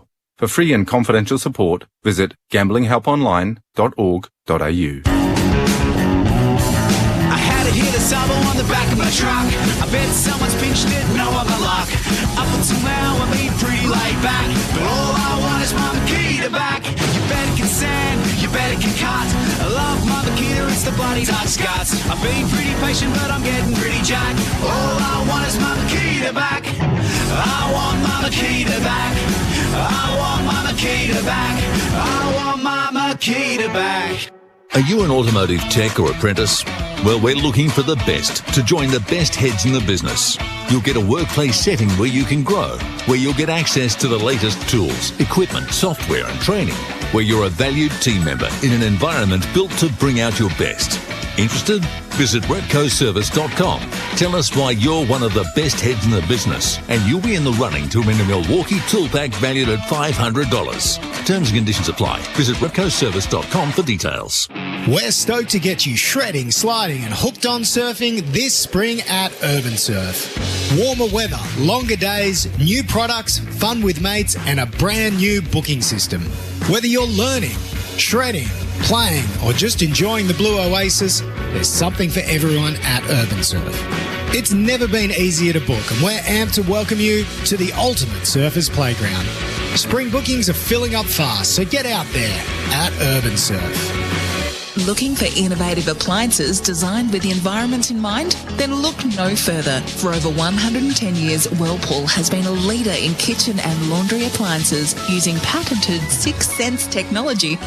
Whirlpool guarantees outstanding results while saving precious time and energy. That's the best result for you, your family and the environment. So, have you got a Whirlpool? Visit whirlpool.com.au to find a stockist near you. Hi, I'm Dylan, a family lawyer with Aiken Partners. I know how challenging separation and divorce can be because I've been there myself. And I've assisted people for over 10 years with property, parenting and intervention order matters. Each step can feel overwhelming, but I'm here to help. At Aiken Partners, we also help with employment law and workplace issues. Plus, we have a large wills and estates team assisting with probate, drafting wills and contesting estates. Search aitken.com.au/SEN to book your free initial consultation. That's AITKEN.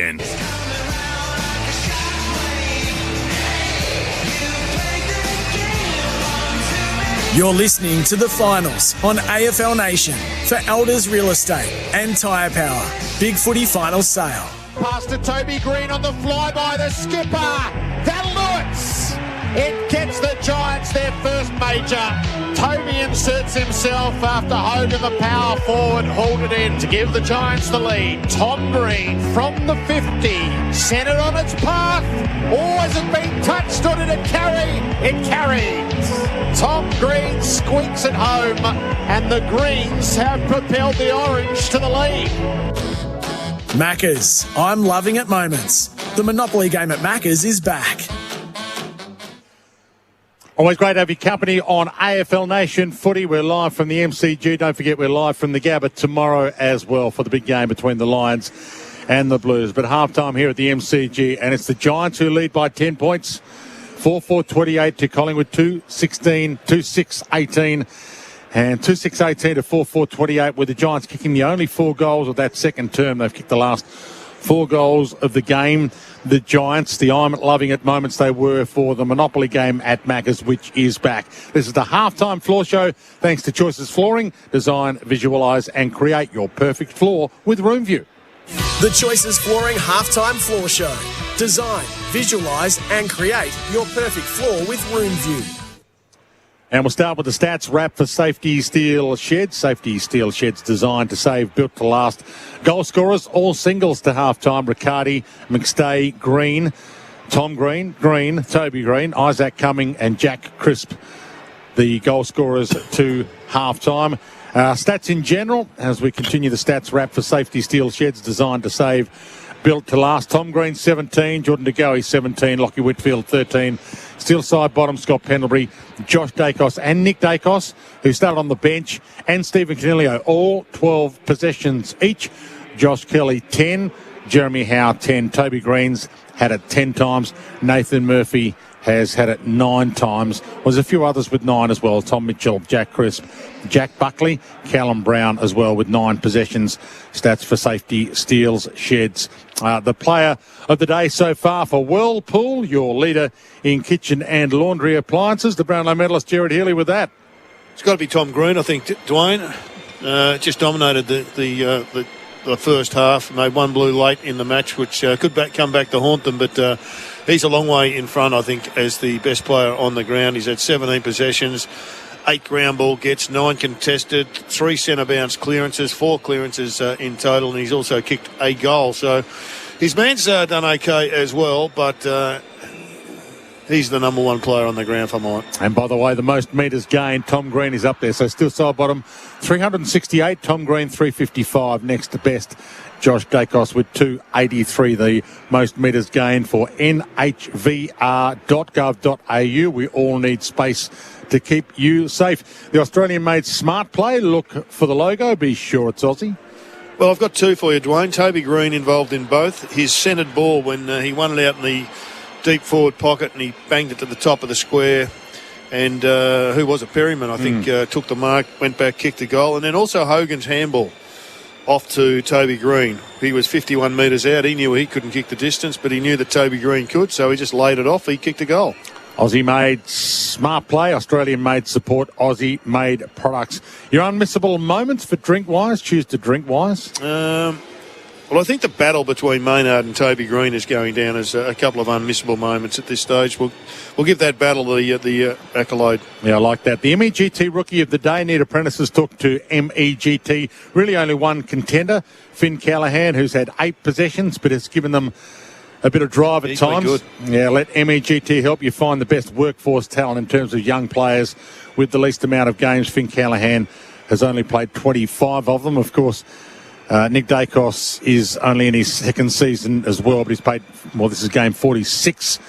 That's for the MEGT Rookie of the Day. Need Apprentices talk to MEGT. Your toughest of the day for Hardjacker for a new breed of legends? I'm going for Jordan De Goey at this stage. He's just been fighting tooth and nail. He's won 10 contested possessions and has been superb for the Pies. Hardjacker, legendary gear. The Amy Clanger, who covers clangers on and off the field. Amy does. Well, it's got to go, unfortunately, to the bloke who's best on the ground. The failure of Tom Green to centre that ball in the last quarter, in the last minute or so of that quarter, cost them a goal, cost them momentum.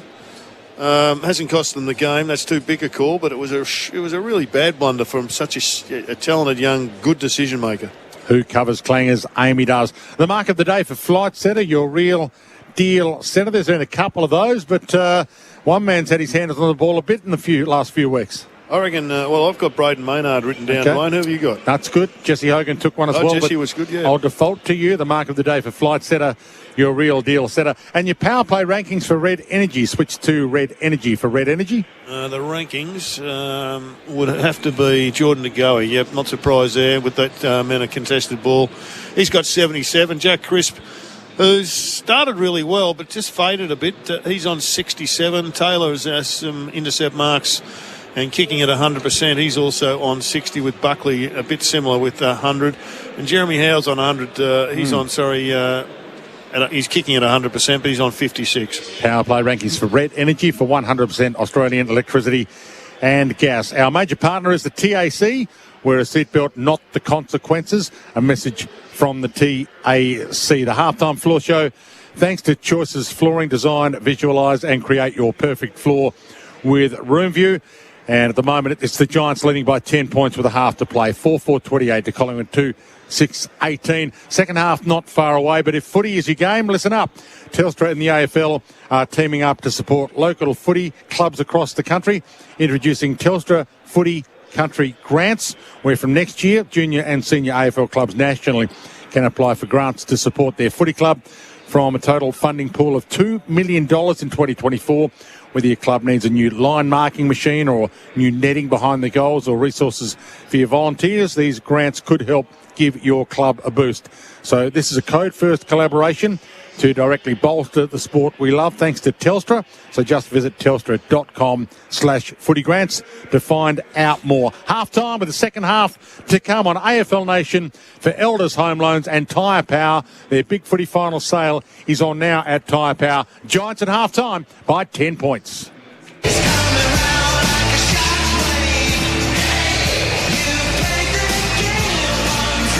You're listening to the finals on AFL Nation for Elders Real Estate and Tyre Power.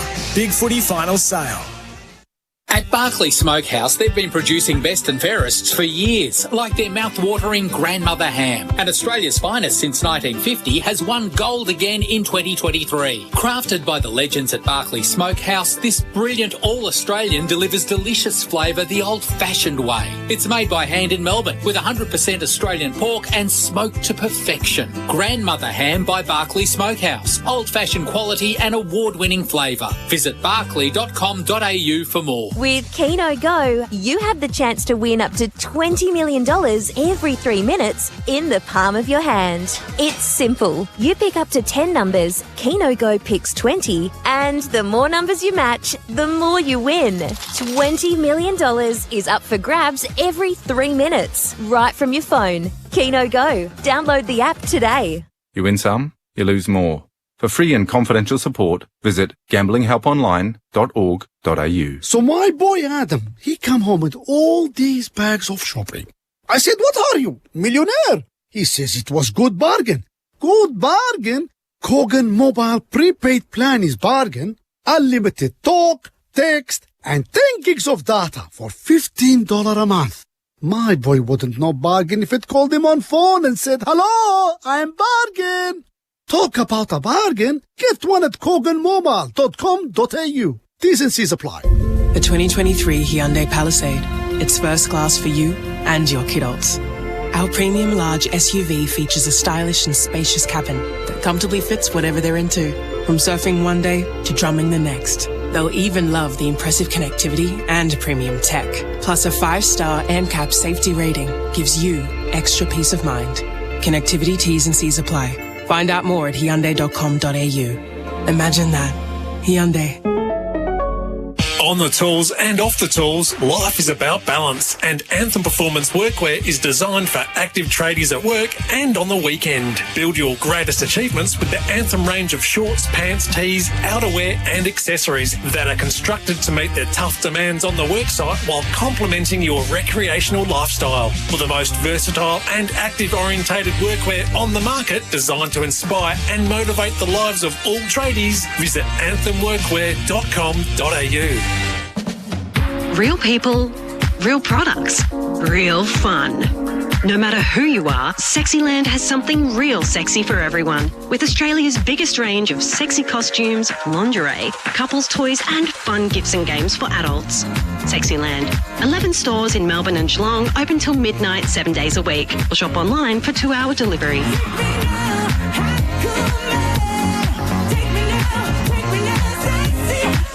Sexyland.com.au. Get your garage or workspace under control with Racket heavy-duty modular shelving. They make tough storage easy. Just measure out your space, customise the system to suit your needs using Racket's online planner and build tough. Racket. Built easy, built tough. Available at Bunnings Warehouse. Boring kitchen, tired laundry, bland bathroom. Fix the bar with Subway tiles from $29.95 per square metre at Beaumont's. Loads of colours in stock and ready to go. Anything is possible with Subways from $29.95 from Beaumont Tiles.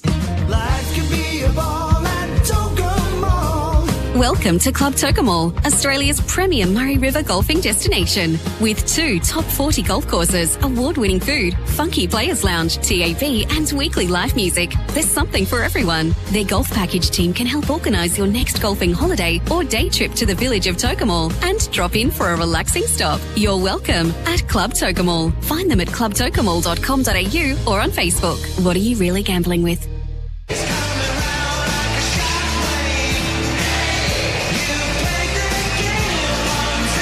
You're listening to the finals on AFL Nation for Elders Real Estate and Tyre Power. Big footy final sale. Half-time of this preliminary final, the Giants 4-4-28, leading Collingwood 2-6-18. Around the grounds for Chemist Warehouse, great savings every day. The Panthers 22 lead the Storm 4. That's 53 minutes into the preliminary final in the NRL. She's nice and tense, Leon Cameron.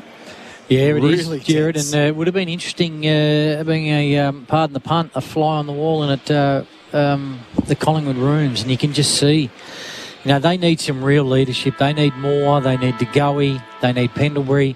They need Howe and Mitchell and Elliott. These guys need to play with just a little bit more of that freedom and don't go back into their shells, because, if the Giants come out and play in the manner that they just did in that quarter, the game will be over at three-quarter time. And that thing that we're known with Collingwood, that run and dare and play on from half-back flank and rebound, it's not there. Now, Giants' defence has been outstanding. Their back seven has been absolutely terrific.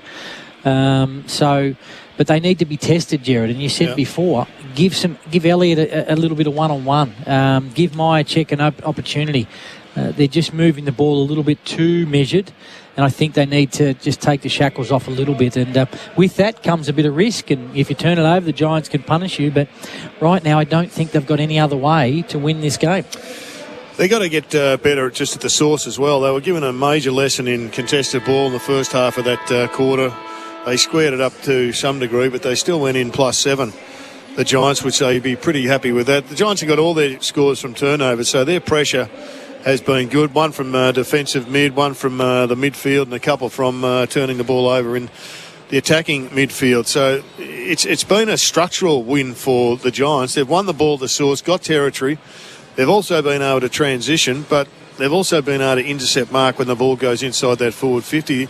Outside of the first 15 minutes, they've looked a little bit lame inside their forward 50, the Pies, so they need to address that, but mainly they need to just start by winning the contest at the stoppage and get the ball forward and start getting some flow into the game, because the Giants have had their measure, particularly stopping the transition game. Really critical error late in the game. Tom Green was the star of the match so far. Bad call to miss that one at the top of the square. They should have gone in another goal in front, but 10 inside 50s with just 4 behinds in the second quarter won't get it done for the Pies in this term. Giants by 10, the McDelivery of the ball, the Monopoly game at Macca's is back. Second half on AFL Nation, you're with Dwayne Russell. Winner into the grand final next week. Loser, season over. From the bounce, Cox got the kick from the middle. Whitfield went off the deck, kicked it back to the middle. Daniels gets on the end of it. He kicks the Giants inside 50. Moore waiting for it. Couldn't take the mark, got a fist on it. Knocked it to the back pocket. Fast train coming. Got there in a hurry. Kicked it out on the full did coming. And it'll be a Collingwood ball back pocket. 2-6 plays 4-4. It's the Giants who lead early stages of this third term, which is brought to us by Lifeblood. Donate blood today. Be the lifeblood of footy. Give blood. Looks like Riccardi's okay. He's not down as missing. Now he's come to the bench at the start of the second term now. Long down the line, Myercheck's just a little the worse for wear. And so too Buckley. They're both hobbled out of that. Briggs took the intercept mark, kicked to full forward. No Mark Hogan. Toby Green's the crummer. The dribble kick. Quayle was there.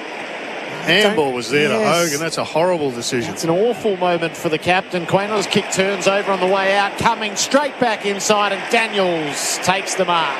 Once again, they cannot get the ball out there. They cannot move the ball at the moment, the Pies. That should have been a goal to Jesse Hogan. He's been burnt twice now. He's had a terrific game, Hogan.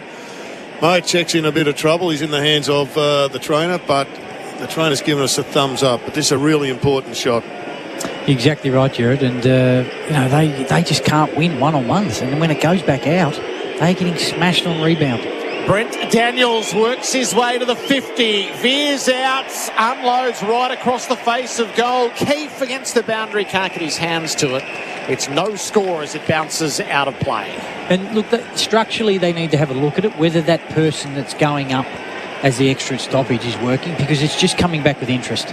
Leon Cameron, Jared Healy, our experts for local expert. A job well done. Toby Green, speaking of jobs well done, kicks a ripper off the ruck contest. He loves the big stage, Toby, and he has risen to it there. And they've kicked 5 goals in a row, the Giants. 5-4 to Collingwood 2-6. early stages, third term on the lifeblood, be the lifeblood of footy, give blood scoreboard, and that could be a crucial moment for New Farm, Australian through and through. Well, they haven't kicked a goal for a long time now, and this is one of my favourite stats, Leon, hit out to disadvantage. I'm not sure why we give so much credit to advantage hit outs when you see a ruckman go straight up and hit it down the throat of the opposition. Now, Mason Cox wins this clearly, straight to Toby Green. A fantastic shot at goal. Pressure's on right now. It is getting critical. It's only 3 goals, not even 3 goals, but it feels critical. It does. It feels like 5, and all the good players of the Giants are up and running now. Toby's kick 2. It's the Giants by 16. Cox out in front of Pendlebury, tried to knock it on. Ward was having none of it. Hand pass to Cornelio. High ball across centre field. They fly. Maynard put his fist through the footy. Lipinski fumbled it underneath. Nick Dacos handed it straight up to Whitfield. The Giants will come forward. Kick lands with Daniels. Links the hand pass to Whitfield in full flow. Guides the ball onto the chest of Lloyd. This is the orange tsunami dominating the MCG right now. They are winning the ball. There's no pressure coming from Collingwood, and they're slicing them up with 30-metre kicks inside. Now, this guy is generally a darn good kick. Don't want to put the prelim final moz on him, but he can kick a footy. He sure can, and his set shots are very, very good. But you're right. I mean, the Lipinski fumble has just cost Collingwood dearly. Daniel Lloyd's 45-degree angle to the left, 50 metres from goal. Lloyd thrashes it at goal. It's out across the face and punched through from behind by Cox. 17-point margin in the Giants' favour for Lifeblood. Donate blood today. He could finish his career, Joel Selwood style. Daniel Lloyd with a premiership in his final game. But if they don't get this last half right, this will be his final game. 5-5 to 2-6. Maynard entrusted with the kick in. Toby Green comes at him. The long kick. Buckley's there. Cox! Mason got there. Gave it off to Crisp and he's off and running. Oh, he had a bounce and it fumbled. He couldn't pull the bounce back to his chest. Had to knock it on. And now side bottom handballed it almost into the foot of Kelly. It wasn't on the full. The little things are becoming big things. A fumble here. A drop ball there for Collingwood. Ball about to be thrown back in. Briggs and Cox on the wing. They dance the dance. They wrestle the wrestle. Cox goes down.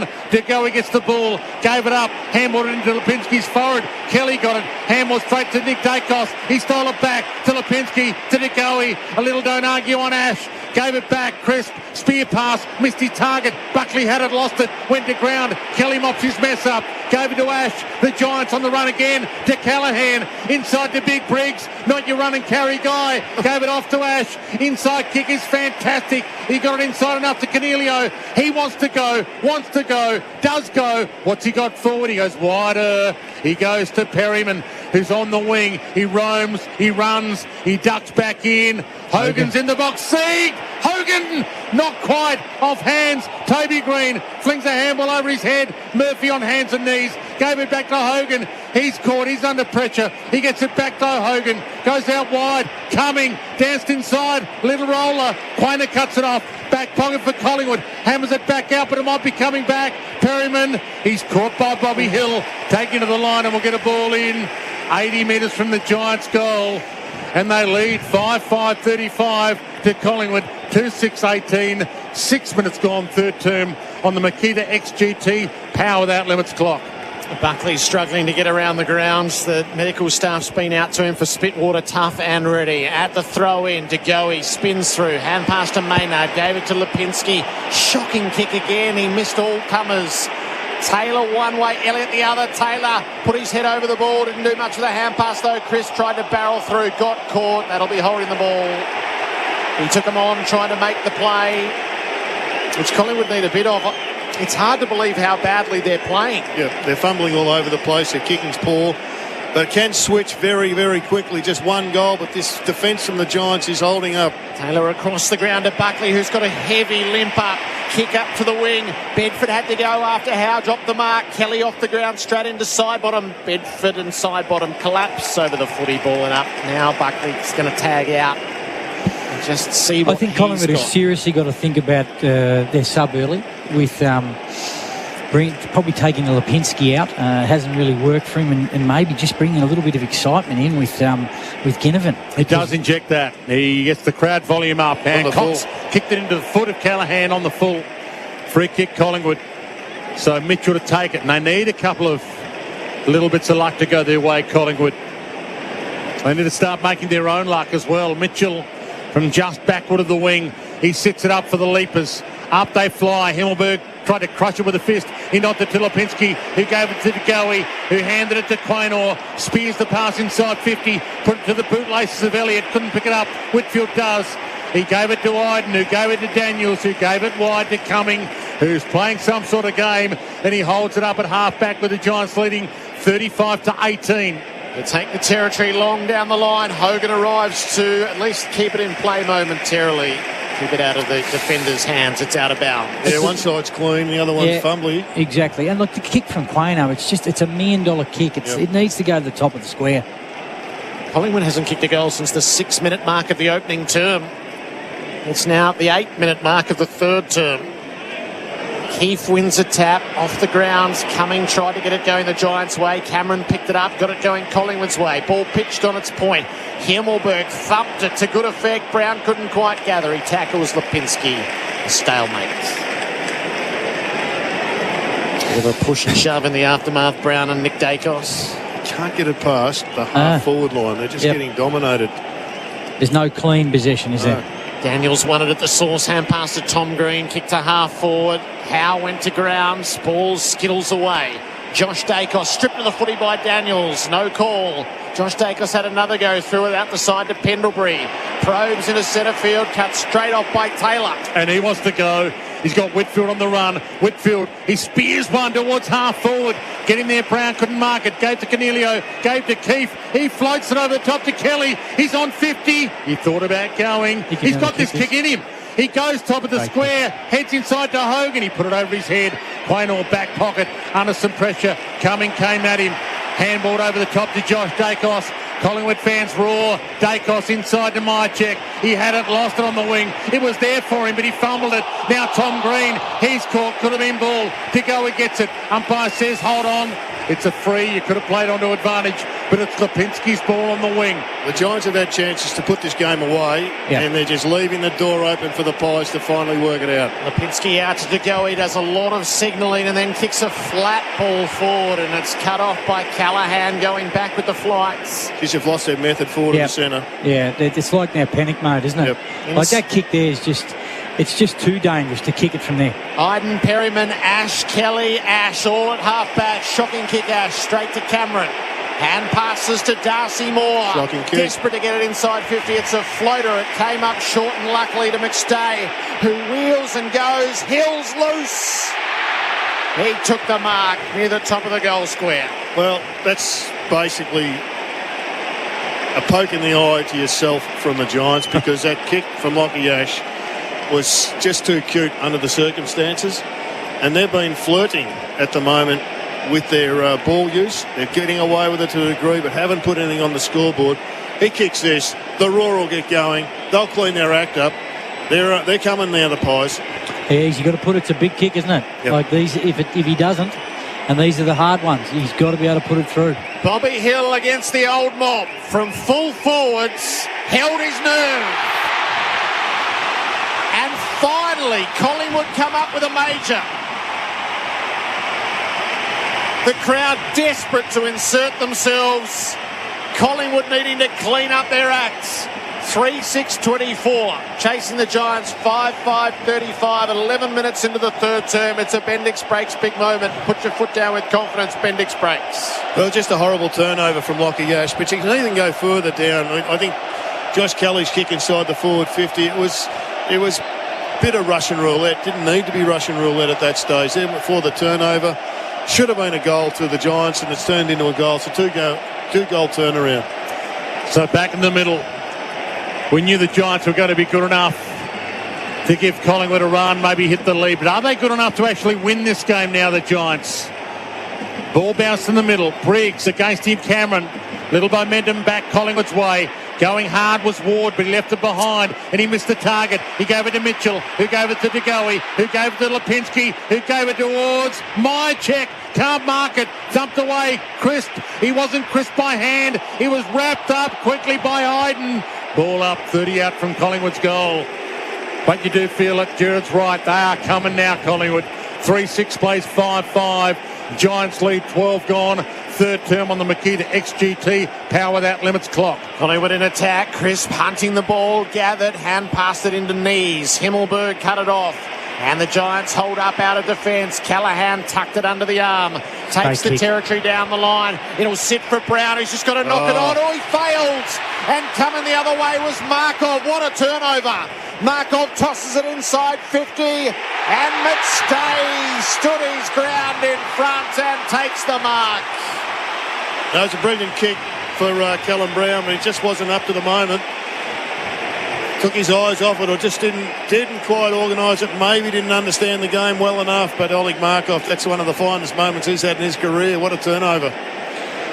What's your take on this set shot, Jared? McStay. It's your man McStay. Yeah, I think he'll kick this one. I can feel the pies coming.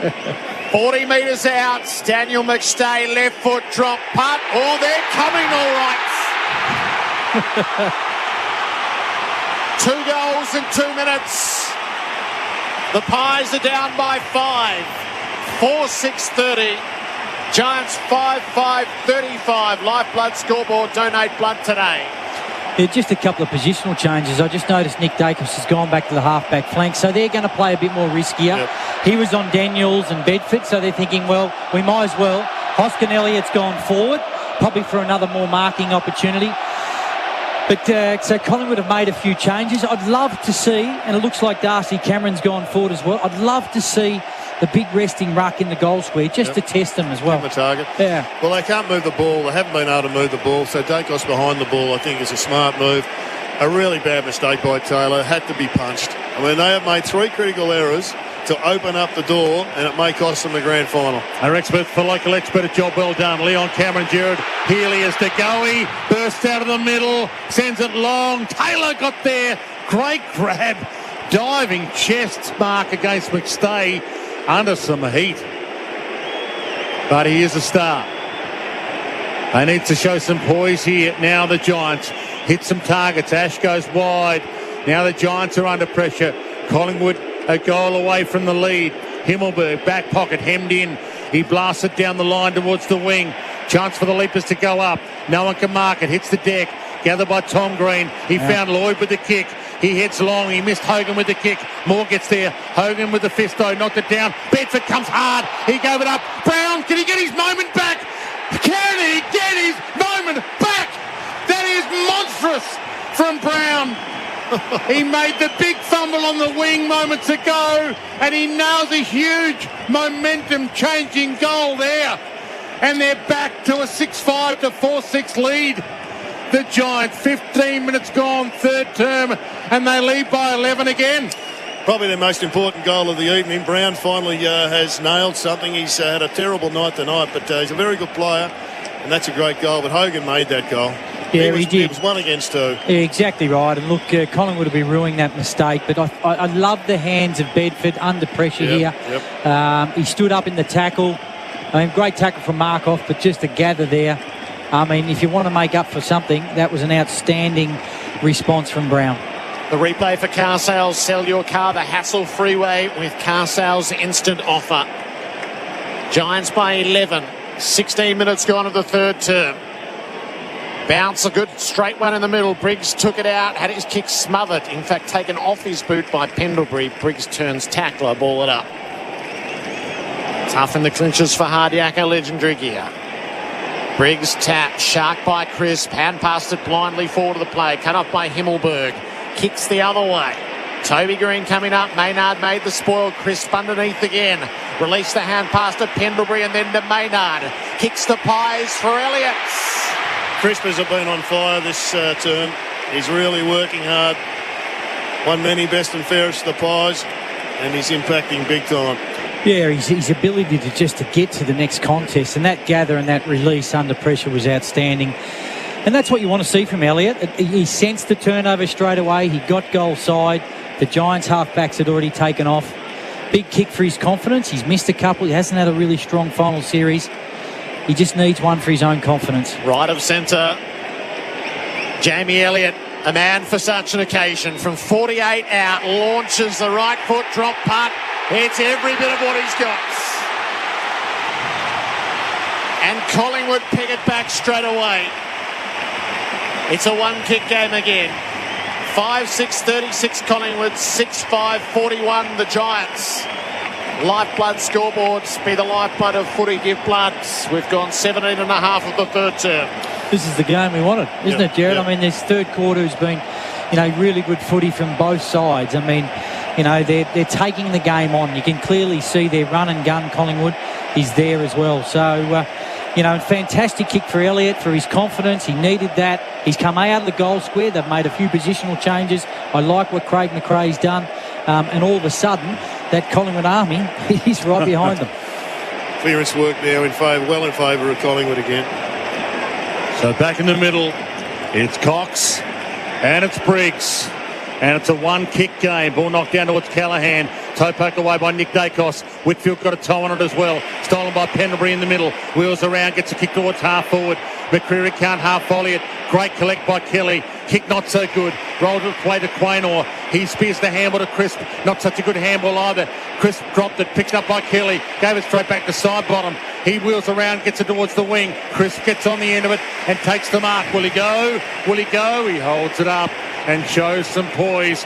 10 and a half gone on the Makita XGT clock, third term, and Collingwood a kick from the lead. It's an aggressive kick alongside the centre square. Presenting was Myercheck, dropped the mark. Elliott underneath, hand pass to Mitchell, off to Nick Dacos, kick smothered by Buckley. They get back in and after it. Buckley beat 2 to it. Callaghan got run down by Elliott.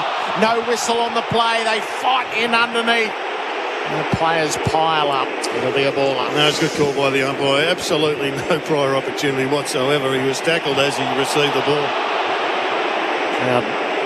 Kelly's got to sort out his disposal this term. Under the heat, he's just butchered it a couple of times. Ward at the stoppage with the clearing kick for the Giants. Howe gracefully up to take the mark for flight centre. He's going for it. He's put the kick off into the middle of the ground. Elliott marks. Hand pass to Pendlebury on the flow. Kick up to full forward. McStay flies. Spoil made. McCreary hit the snap sweetly and propelled Collingwood back to the lead. Make it count, his mum says, and make it count he did. 6-6-42 Collingwood, 6-5-41 the Giants. Lifeblood scoreboard, donate blood today. 4 goals straight there, just wheeling off that half-back line. It's a brilliant kick from Jeremy Howe into the middle, which set up that shot at goal. McCreary with his pace, he got to the fall of the ball, good finish. But they're hard to stop when they get this ball rolling right now. This is a real test for the Giants. You don't win prelim finals easily most of the time. So now they're being challenged, and Collingwood has got the run. Can they wrest it back is the challenge. Yeah, how good was the kick from Howe through the middle of the ground? And Elliott didn't decide to stop. Straight on to Pendlebury, gives them a scoring opportunity. And will fatigue start to pay against the Giants? They've had a tougher run in. Briggs in the middle. He couldn't pick it up, so he kicked it off the deck. He got it towards Brown and half forward. Bedford got on the end of it. He danced past a couple. He's 50 from goal. Gave it to Lloyd, who's 55 from goal. Hammers it long. Goal square. Didn't quite get enough on it. It hit the post. It's a behind, and scores are level. Better centre bounce, wasn't it? Yep. 21 gone. Third term. Here's Gerard Healy and Leon Cameron, our expert. For local expert, the job well done. The Giants just needed to steady on that centre bounce. It hasn't been great, but that was a better one. More into the back pocket for Nick Dacos. Kicked on the 45 for Quaynor. Starting to get the 45 better, though, the Pies there. They're hitting more targets. Quaynor, no one stood the mark, so he took the liberties. Long down the line, Myercheck was his target. Buckley in front. Man in front you'd think would be paid. No whistle at all. Himmelberg dumps the kick back to half forward. Awkward bouncing ball. Brown and Quaynor, neither could control it. Out of bounds. I think they'll take the boundary throw in there, the Giants, so we're going to be undermanned.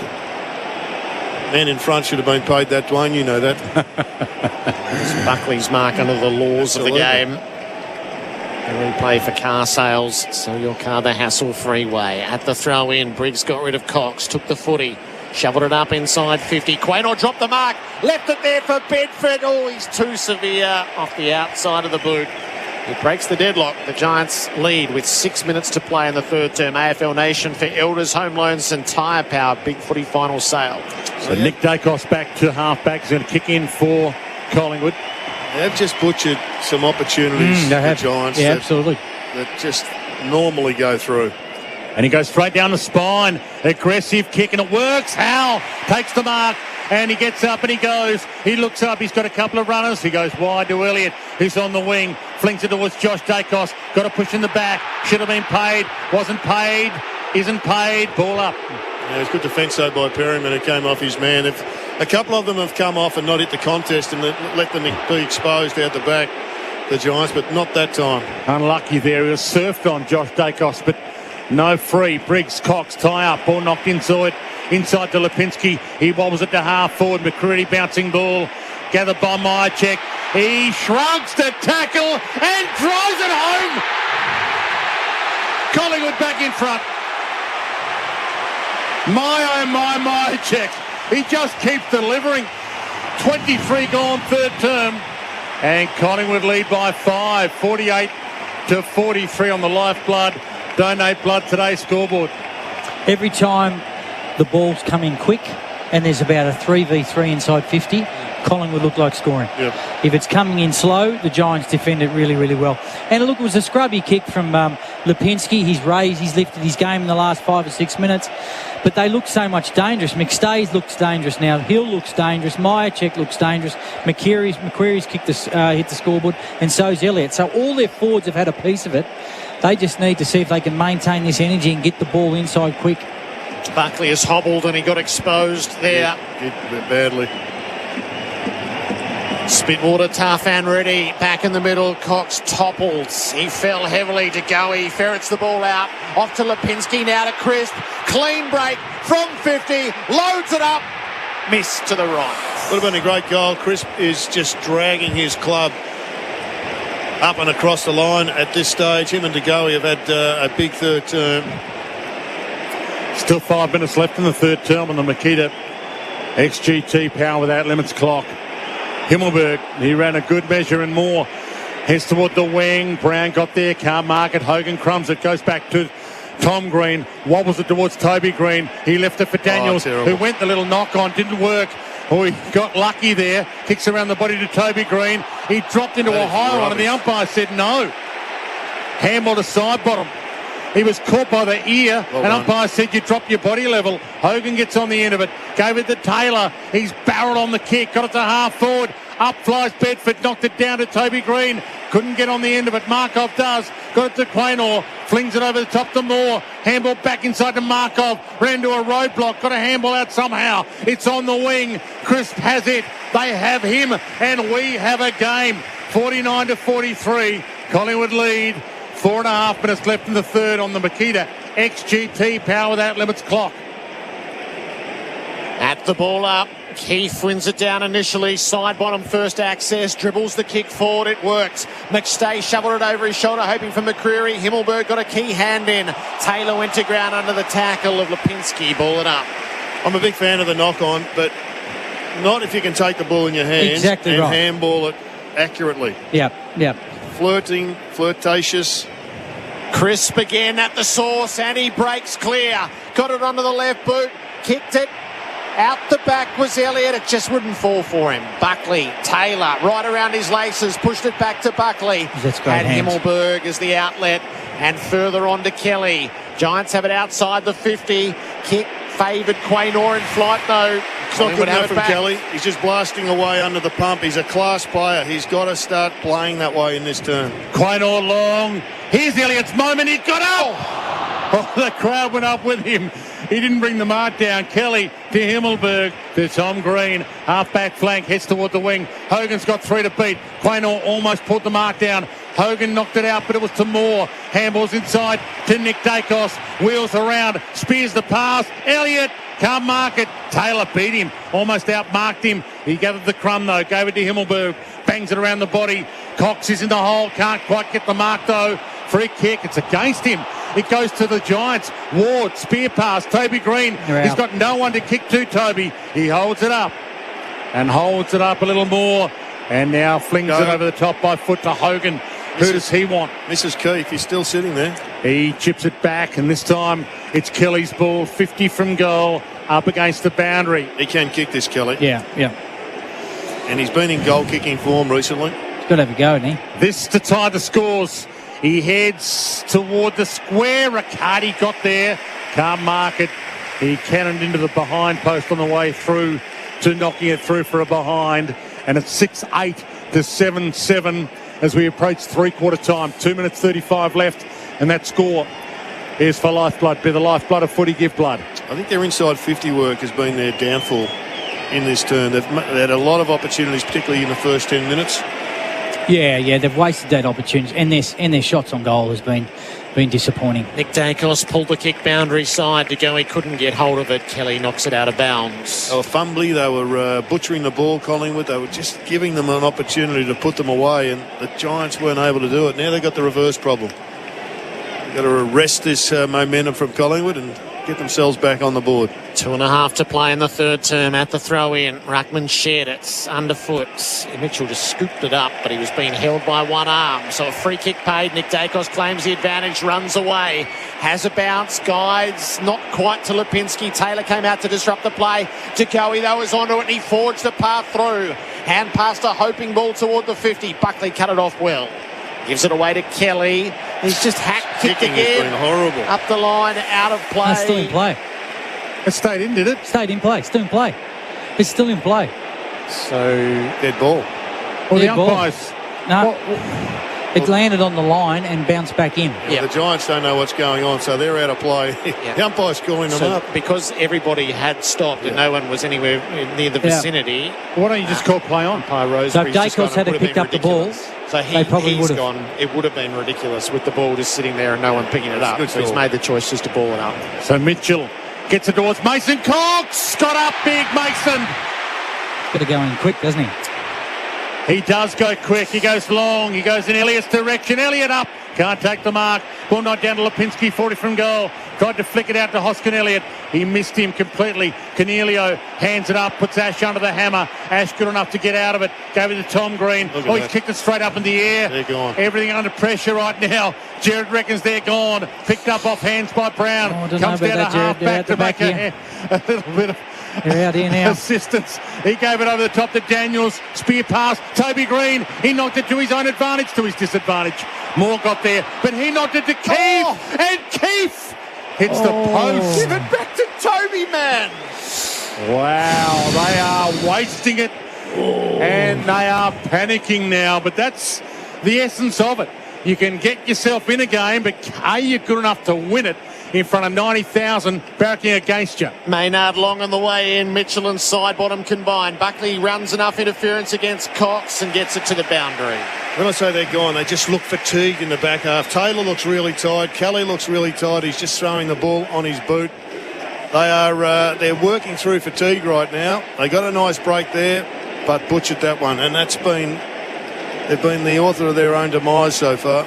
Collingwood by 4 inside the final minute of the third term. Cameron won the tap. Tom Green, though, onto the footy. Hand pass to Kelly. Inside 50. Hogan came out. No mark. Maynard onto the loose footy. Quaynor stripped of the ball. Cornelio sweating on him. Murphy comes the other way. The Giants have got plays around it. Maynard crashed into Toby Green.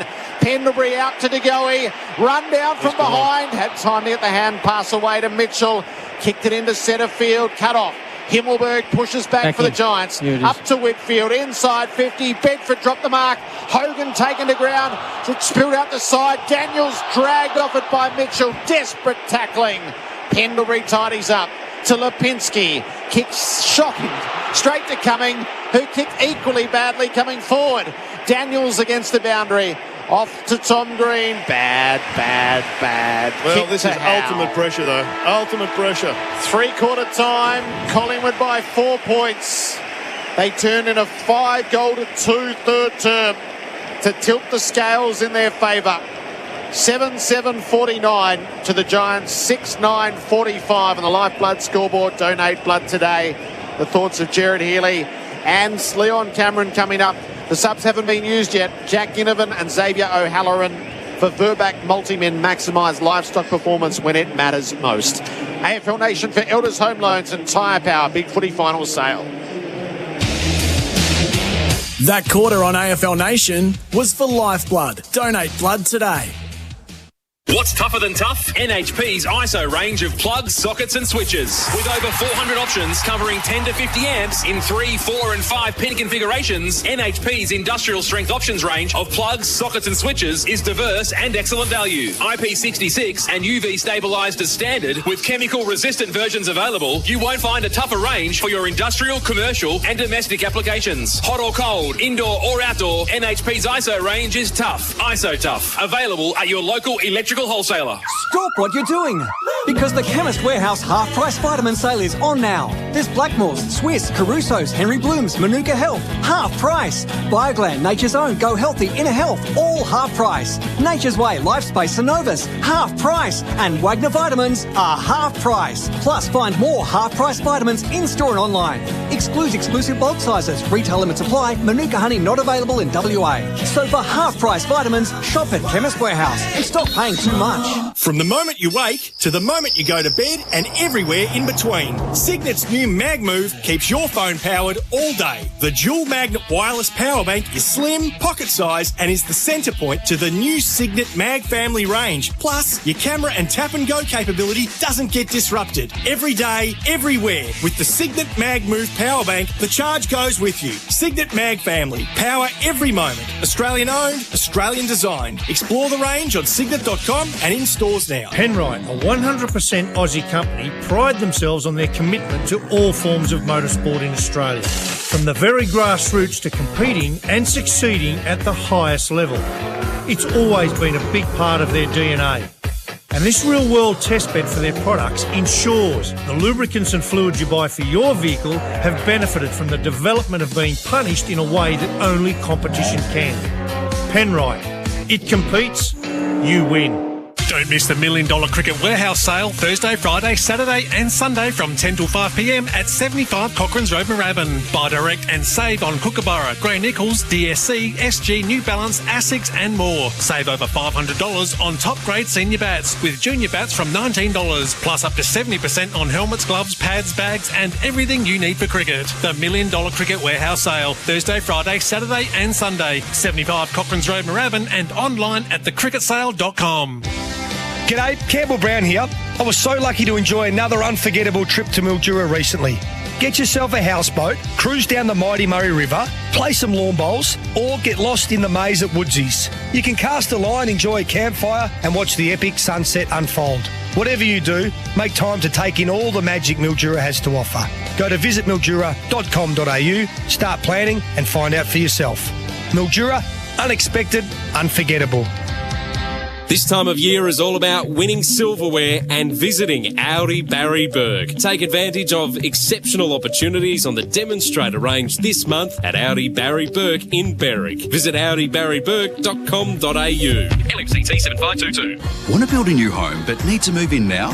Henley has fixed price completed homes and townhomes ready to buy with premium inclusions in the best locations. Get the Henley Everyday Advantage. Buy a completed home and move in now. Henley.com.au. Find where you belong with Harcourts. Here's CEO Tony Morrison. By the time this ad airs, there will have been shifts in the market that have been reported on TV, in the paper and online.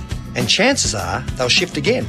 At Harcourts, we live and breathe the market and will give you the full story as it happens. Empowering you and getting the best result possible is another reason we've been around for over 130 years. Visit harcourts.com.au and rest assured.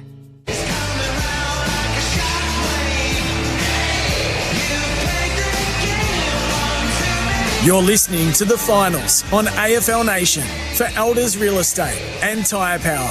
Big footy final sale. Man McStay. Yeah, I think he'll kick this one. I can feel the pies going. 40 metres out. Daniel McStay, left foot drop punt. Oh, they're coming all right. Gathered by Tom Green. He found Lloyd with the kick. He hits long. He missed Hogan with the kick. Moore gets there. Hogan with the fisto. Knocked it down. Bedford comes hard. He gave it up. Brown, can he get his moment back? Can he get his moment back? That is monstrous from Brown. He made the big fumble on the wing moments ago, and he nails a huge momentum-changing goal there. The Giants, 15 minutes gone, third term, and they lead by 11 again. Elliott marks, hand pass to Pendlebury on the flow, kick up to full forward, McStay flies, spoil made, McCreary! Hit the snap sweetly, and propelled Collingwood back to the lead. Macca's. I'm loving it moments. The Monopoly game at Macca's is back. Collingwood by 4 points. Stan McStay's out of the game. He's injured. The body language wasn't great at all from teammates towards him. A lot of sympathy and empathy, but he's out and Ginnivan's in. We're going the distance here, Lou and Cameron, Jared Healy. Yeah, we are. Absolutely anyone's game here. I mean, the Giants had the chance to put it away, as Jared said, in the first 10 minutes of the third, and they've opened the door up, but it's Giants have probably been the best last quarter side though throughout the year. They've won the most, I think. Well, if Collingwood kick this first goal, they're going to be hard to drag back because the Roar will challenge the Blues last week. The delivery of the ball, the Monopoly game at Macca's is back. First place in the grand final up for grabs. It's Collingwood by 4 points, and the first bounce is poor. Callahan is into the centre of the ground. He's on Crisp, and Crisp has been one of the reasons the Pies are back in this. We reset. Tossed up now to start the final term. Cox wins a clean tap out in front of De Goey. Socketed off the turf. Ginnivan's first involvement. Paddle. Gathered. Hooked at a goal. It wafts out to the right, and with a hand it'll go through for a rushed behind. Collingwood by 5. A good start by the young bloke. Yeah, it was. First ground ball. Bang. We know they're good in last quarters, Collingwood, and we know the Giants have had to get here the hard way. A lot of travel, a lot of fatigue. What have they got left? Ash goes wide, and Cox can't take the mark. Ripped away from him by Chris. Gets away, kicks inside 50. Elliott's under it. Iden with him. Double-handed pat down. Elliott goes to ground. Connor Iden got there, but Whitfield, it wasn't his ball to get, and he went and got it. He gave the handball off to Tom Green, to Kelly, to Cornelio. Still some run off half-back. Hands it back to Iden. Pumps it toward the wing. Up there is Riccardi. Toby Green there as well, can't mark it. Murphy might claim it. He got the second grab, but he handed it to Callahan. He handed it to Toby Green, who handed it to his man Maynard, who gave it to Murphy. Bangs it back to half forward for Collingwood. Up flies Cameron, can't mark it. Ball falls towards Bobby Hill. A dance. Elliott gets up. Forward pocket, can't mark it. Hits the deck. De Goey. He bursts out of one tackle. Gets away from another. Gave it to Bobby Hill in the pocket. Short pass to Elliott. Wasn't far enough. Elliott gets the handball back to Bobby. Bobby has a snap. It gets to bounce. It might be the miracle goal. Oh my God. It's tucked through for a behind. Crazy stuff. 51 plays 45. Collingwood lead 7-9 to 6-9. And we've played a couple of minutes into this last quarter on the Makita XGT Power Without Limits clock. Ash marks the kick in, links it up to Whitfield, who sent it his way in the first place. Shocking kick. He had 4 Pies against 1 Giant. He gave it up to Pendlebury. Pendlebury has a look to full forward. He's kicked it up high for Myercheck. Planted in front. Couldn't quite take the mark. Tom Green underneath. Needed something going by. Ended up bullocking his way out himself. Hand pass to Perryman. Hits the kick Still on the way out Hogan. the coming. And Hogan down under the broadcast position will take the mark. We didn't give the hand pass to Bedford. So he holds up. Lateral with the kick to Whitfield. Dabs it forward of the mark. Callahan's the next link. Whitfield meandered round the back. Kicks inside 50. Moore just kicked it straight to Darcy Moore. You don't want to be doing that in the final term. Coming off the left foot, it just didn't make any sense, even the handball. I mean, if you're going to kick it 30 metres short, fine. Well, the bloke who can kick it is not under pressure. So more back towards the wing. Cameron's there. He had the muscle and the know-how to get rid of Whitfield and take the mark. Collingwood lead by a goal. Chip kick inside to Pendlebury. Is another grand final coming up for their all-time great. Short pass Pendlebury to De Goey, who's fired tonight. if they get to the grand final. A lot of it's got to be on his shoulders. He's played his heart out so far. He goes long. Elliott runs under a calm market. Ball thumped down towards Bedford, though. Centre half back, gave to Cornelio. Handed it all the way back to Ash. He's almost in a back pocket as he spears it wide to Riccardi. He missed him completely. And the ball rolls to the boundary. And it's out of play on the wing. 4 minutes gone. Final term. Collingwood lead by a goal. 7-9 to 6-9. And that's on the Lifeblood scoreboard. Lifeblood, be the lifeblood of footy. Give blood today. Our experts for local expert, a job well done, Jared Healy and Leon Cameron. Jordan De Goey punished his way through. Hand pass to Nick Dacos. Pendlebury fumbled, the hand pass coming his way. Lloyd to Kelly to Callaghan as a result. At centre half back, he brings it out the near side of the ground. Perfectly weighted ball. Cumming takes the mark. They're fatigued. They're not getting numbers forward of the ball. Inboard, high risk, didn't work initially. Perryman, though, spins his way through and spent it perfectly to Lloyd.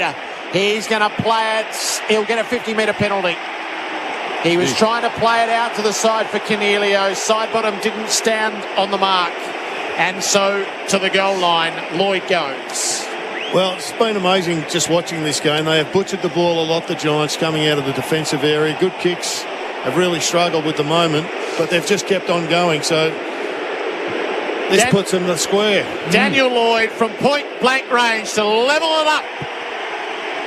16 minutes to go in this preliminary final, and there's not a sliver between them.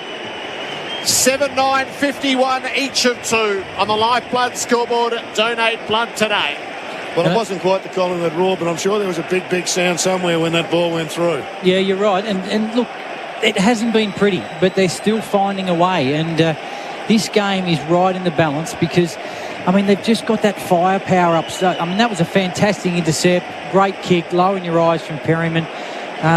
Collingwood, I just don't like that long kick 50 metres out centre because that's just going to promote Giants' turnover from the back half, which is their strength. But, they keep on pulling that trigger and, it could cost them a game. In essence, it's a 16-minute game now. 16 minutes left. Scores a level. Briggs, Cox, up they go. Secondary knock from Cox, but he knocked it straight to Cornelio. Floats it a half forward, Kainor. Great grab, centre half back for Collingwood. And he floats it wide to Maynard. He heads wider to side bottom. He's got it on the wing. 7-9 apiece. A full house here at the MCG. 96,000 Collingwood fans hoping to erupt if they can get to a grand final. De Goey short to Elliott, and he's got it on the wing, and he takes some time to assess the options. Hogan's been on the bench with the physio for a few minutes for Spitwater, tough and ready. Elliott kicks Collingwood inside the 50. Cox! Taylor's furious. He just couldn't outreach the big American for the spoil. Well, once again, I think the Pies have done it well, but the Giants have allowed them to do the 15, 20-metre kick, to transition the ball to a point where they can get it up to Cox. And well, here's a terrific kick, this bloke under the heat. You'd expect this to go through. Got the distance, I think he's got the distance. Yep. He'll be 2 steps inside the 50 when he lets fly. Mason Cox, another big moment in a prelim, and he meets it. And then he goes straight at Taylor in that brash, arrogant manner. Mason Cox fires Collingwood back to the lead. 8-9 to 7-9. 7 minutes into the final term, and still the fight goes on. He doesn't realise he's got to get into the ruck now, and he's going to have no energy left. He's going to have no jumper left. He's got no jumper. He has to come off and get a new jumper. This is a marketing tool by the AFL. And they don't have a ruck. Collingwood don't have a ruck at the moment. We've got dud jumpers out there, so their flesh gets exposed. So do they hold that play up for this, Dwayne? Well, I don't know what the rules are, but they're making them out of paper at the moment, these jumpers. They get ripped every week. So Cameron's about to come on for Mason Cox, who's got the Tarzan jumper. It's over one shoulder, and one big peck is shining in the bright lights here. So is that a penalty? Like a centre bench penalty for being late in there? I'm not sure. No. Okay. Maybe the umpires just thought that the best thing to do was the common sense thing to do. Okay. One thing he can do, the big Texan, he can endure the pressure. He nailed that goal. It was a ripper. He did instigate the wrestle, though. Ball back in the middle. from the restart. Collingwood a steadier, and De Goey gets a free. It'll be Collingwood's ball. De Goey isn't allowed to play onto advantage because it was actually Cameron's free. Collingwood lead by a goal. 9 minutes gone. Final term, full house. MCG at fever pitch. Long. Myercheck got up there, couldn't mark it. Ball scoots to the back. Taylor gets there first for the Giants. Handed it to Cumming. Handed it to Perryman. Ginnivan comes at him. He hands it over to Ash. He shrugs a tackle attempt from Howe. Flings it over the top to Brown. He loops a handball further on. Keefe. Cameron. Ball knocked down towards Brown. He kept it rolling forward, then left it behind. He braced for contact, Daniels. Then he was pushing it back. 6 of one, half a dozen of the other. Howe to Ginnivan to Josh Dacos. He looks up, half forward, gets it inside 50. Up they fly. Big crumb to win. Ginnivan waiting for it. Elliott couldn't get it to him. Iden spins out of trouble. Beware Iden on the march. He gave it up just in time. Long ball. Riccardi gets up. Can't mark it. Big crumb to win. Daniels kept it alive off Quainor's foot. Rolls to Cameron, gave it up to Maynard, loops it inside, good hands, Nick Dacos, gave it to Quainor, gave it to Mitchell, gave it to Nick Dacos, and here go Collingwood. Hand pass was out in front of Lipinski, who kept it going to De Goey, met by Iden, brought down by Iden, paddled it away though to Lipinski, had support in Maynard, kicks up to full forward, Hoskin Elliott flew, Ginnivan underfoot, can't get there, Taylor went to ground over the footy, it's still alive, Elliott in the pocket, curls it at goal and hits the right hand posts. Could be a handy behind one. 7 point lead, 13 minutes to play. Lifeblood scoreboard, donate blood today. Little hush falls over the MCG. Not a spare seat in the house. They've overloaded the other side.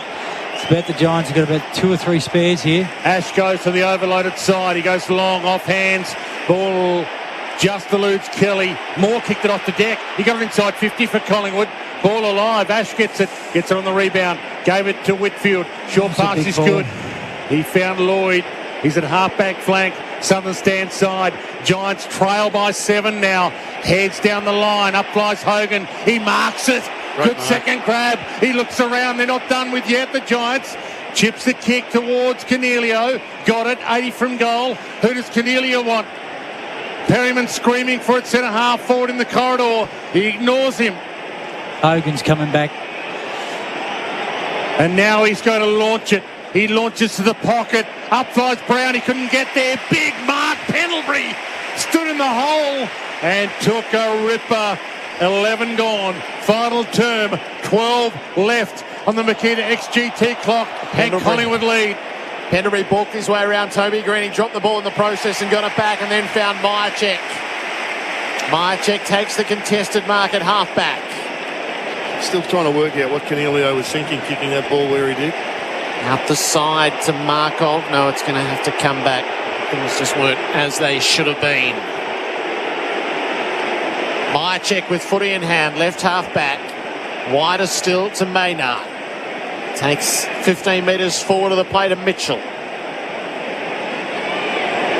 Tom Mitchell has crossed over to Collingwood for just this sort of occasion. Long down the line. Cox against Taylor. Taylor made the spoil this time. Cornelio tackled to a standstill by Sidebottom. The tackle went high. No, he's kicked it out in the full, isn't it? Cornelio threw it onto his boot and it went out on the full, but there's the high free kick. Negates all else. He had the ball inside their forward 53 occasions this term. Collingwood 10. They're right up against it, the Giants down by 7. Kick long down the line. Markov brought it to ground. Ward is there, tackled by Mitchell and dispossessed. Maynard creates the play to Sidebottom, tried to get it inboard to De Goey. It didn't come off. Buckley came up, tackled to ground and dispossessed. Cornelio has support from Ash. He'll kick out the far side to Ward. This is their moment now and they know it. He plays on quickly. He goes long but getting back Cameron. Collingwood with all the answers at the moment. And Darcy Cameron holds it up at half-back. They're 11 minutes and change away, Collingwood, from the grand final, if they can hold on from here. Heads wide, up flies Myercheck, got there late, couldn't mark it. Ball slapped down to the front, play on, Buckley's got it, loops it over the top to the Lloyd. It was out of play, ball in. Shane Warne stands side. So, Here's the equation on the Lifeblood Donate Blood Today scoreboard. Collingwood lead 8-10-58. Giants are 7-9-51. 14 gone. Last quarter, here's Gerard Whateley on AFL Nation. Keith to Daniels. He got it up to Tom Green. He got ankle taps. No whistle. He got grabbed by the ankle by side bottom. There's a certain amount of swallow the whistle and let them play, but you have to enforce the rules to some degree, and it's a ball up near the boundary. Well, you've got to enforce the rules. I mean, that was a free kick. That's crazy. Free kick. Tossed up. Daniels taken to ground by Nick Dacos. Throw it in. Right half forward for the Giants. Collingwood by 7. A fresh Briggs has just come on the ground, and this is where he's very, very good at grabbing the ball out of the ruck. Halloran's about to be activated as the sub as well. Briggs swats it forward. Nick Dacos cut it off, and he found a way through. High ball down the wing, a bit aimless in the end. Perryman knocks it against the boundary. Kelly gathers, kept it alive. Hand pass to Tom Green, balked the first option. Then hooks his kick to half forward. Toby's closing, kept it in dispute. Kelly followed it down, right against the boundary again on the stretch. He kept it in, but only as far as Quaynor, who took it over. 7 points to margin. Collingwood's favour. The crowd in Collingwood's favour. Fitness, freshness in Collingwood's favour. Last quarter momentum has been their forte. That's in Collingwood's favour. Ball knocked down towards Ginnivan. He's fresh as the sub. He's come on and given them something. Side bottom inside with the handoff. Penalty. Their all-time great couldn't get away. And he's dragged down, middle of the ground. It's a really good tackle on it.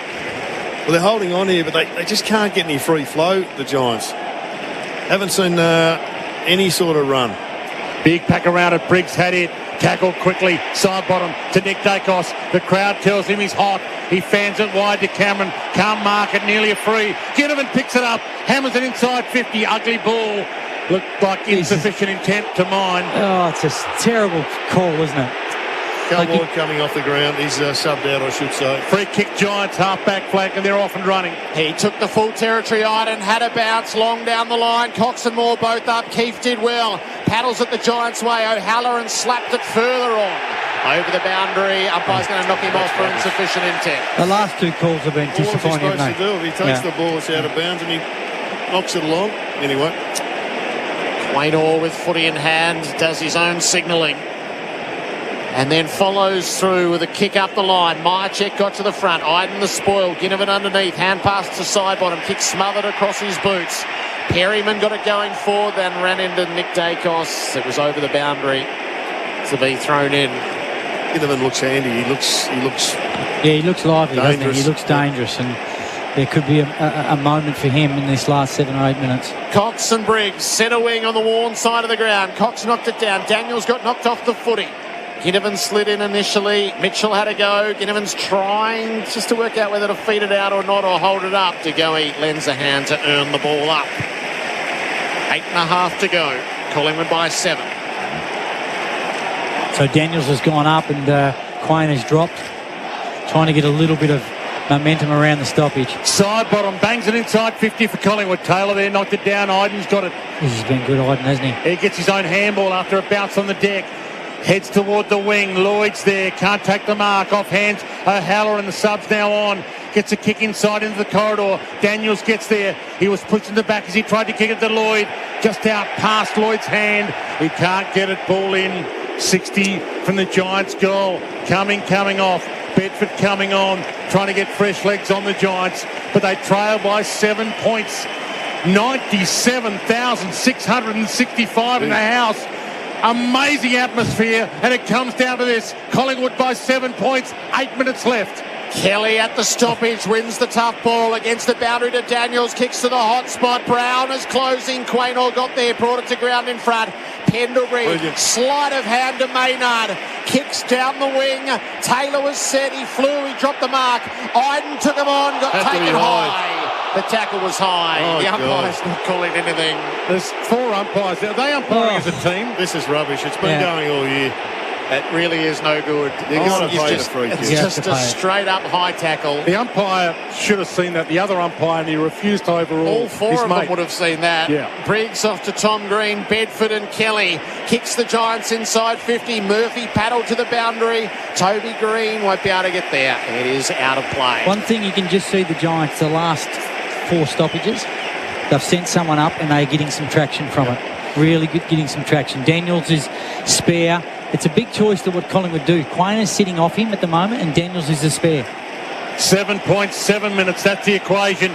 Collingwood lead. Mitchell's got it at half back.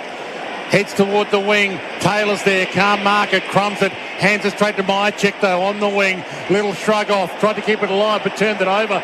And now the Giants have a chance. Buckley, he gets the kick to Daniels. Spins inside the tiny dancer. Got it to Briggs. 60 from goal. Hands it back up. Ash. Short pass. Bullet pass to Hogan. Hogan, 40 out. Directly out. And his kick can make it a 1-point game with 6 minutes left. I just get the feeling the Giants are the ones that are running on top of the ground the last 3 or 4 minutes. I mean, just that piece of play then. They were really sharp. The boos come. Hogan, probably the biggest moment of his career, from 40. Draw punt. Got it! He's got it, and it's a 1-point game. The Giants are not done yet.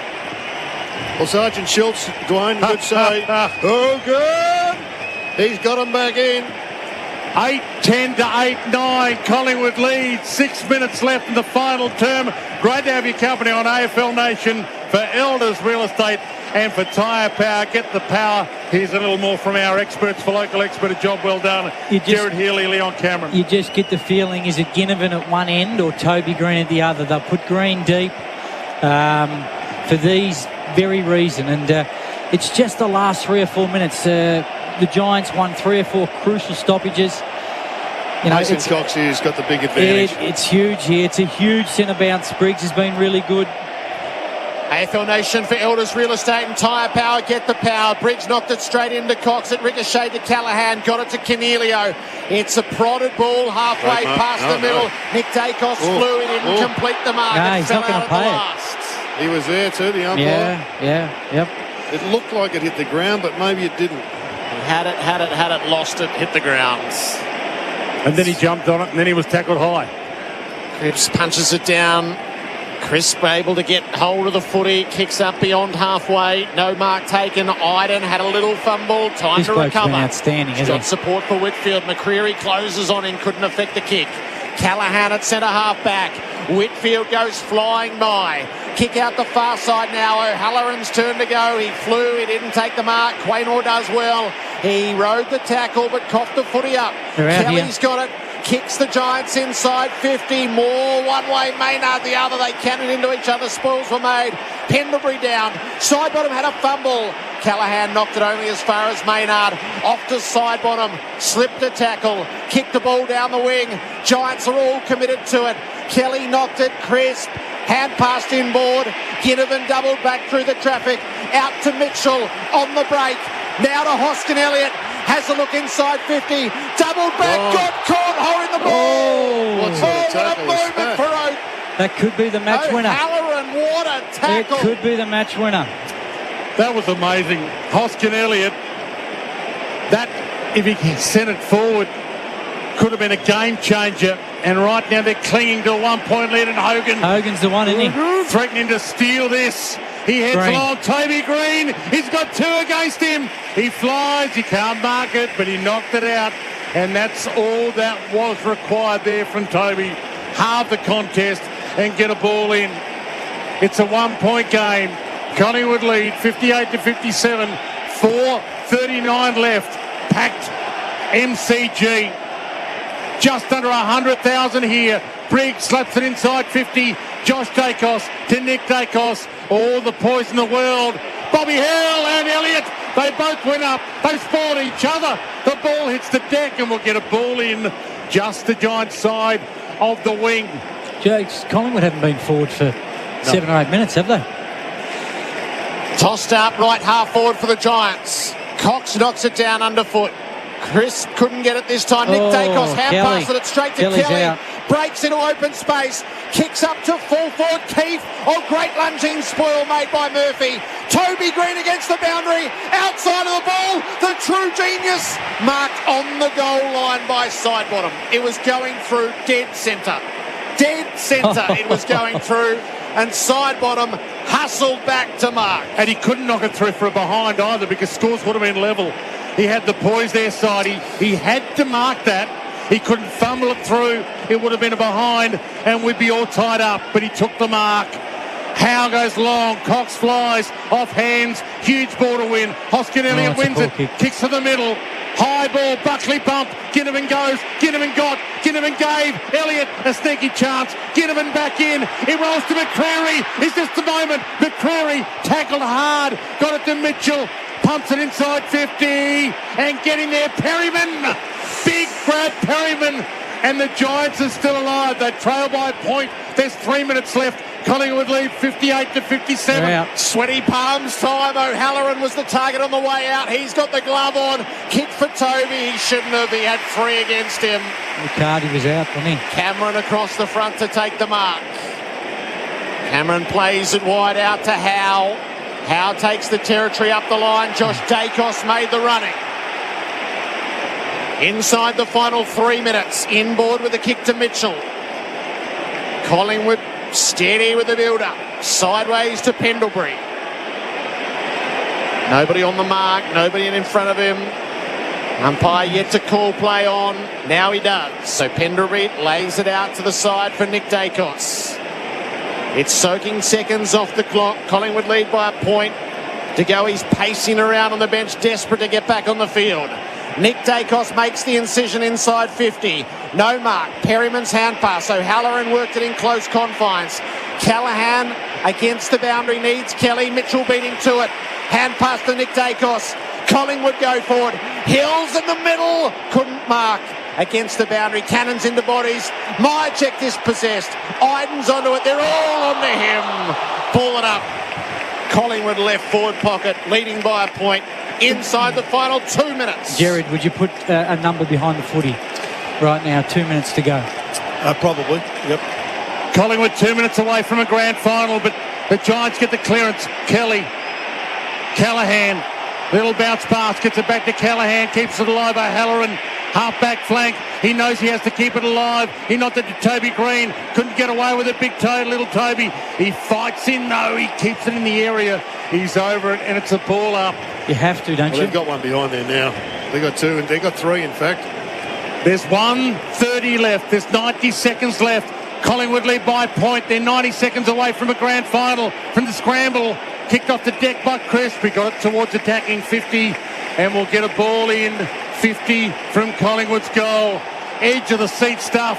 This arena is absolutely Himmelberg's rocking. gone forward. Yeah. Himmelberg's gone forward. Arena is rocking.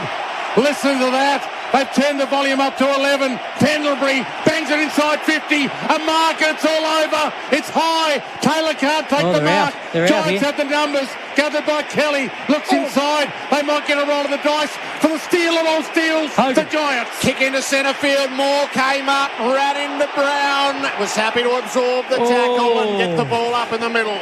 You'd have to just put numbers back. Yes, is Adam Kingsley called some of the defenders out. He pulled the goalie to give them structure ahead of the ball. Centre field, ball up, tapped away. Tom Green dragged off the footy. Elliott tried to burrow through, ran into the tackle, ball it up. 1 minute to go. They still haven't got a spare here. Collingwood sign says stop. Got to go back, side bottom.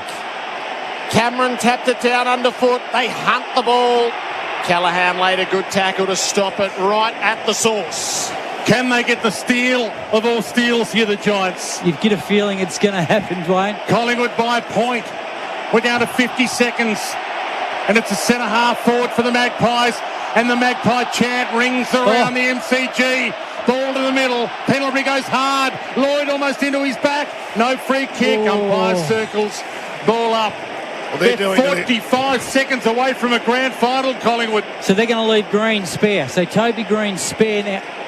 Dacos has got Green. 45 seconds left. Giants need a point for extra time or a goal to win it. Ball comes to side bottom, fumble.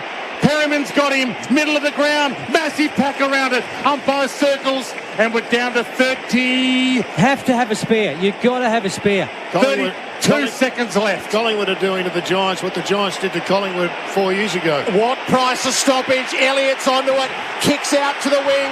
Josh Dacos in pursuit. Kelly comes at him. Josh is able to gather, being pursued. Turned his hips forward and got away. Kicks perfectly. Hoskin Elliott marks. Collingwood fans rise as one. Hoskin Elliott has the ball for as long as he's allowed. He lays it off to the side, and it's safe. It's safe. Collingwood survive. The quintessential preliminary final thriller. Craig McRae's men will go to the grand final by the margin of 1 point. Side by side they stick together to uphold the Magpies' name. See the barricades are shouting as all barricades should. Oh, the premiership's a cakewalk for the good old Collingwood. The fireworks light the night sky at the MCG above 97,665 who were tortured to the very last seconds. Collingwood 8-10-58 defeat the Giants 8-9-57. Magpie players swarmed to each other. The Giants players collapsed on the spot wherever they were when that final siren sounded.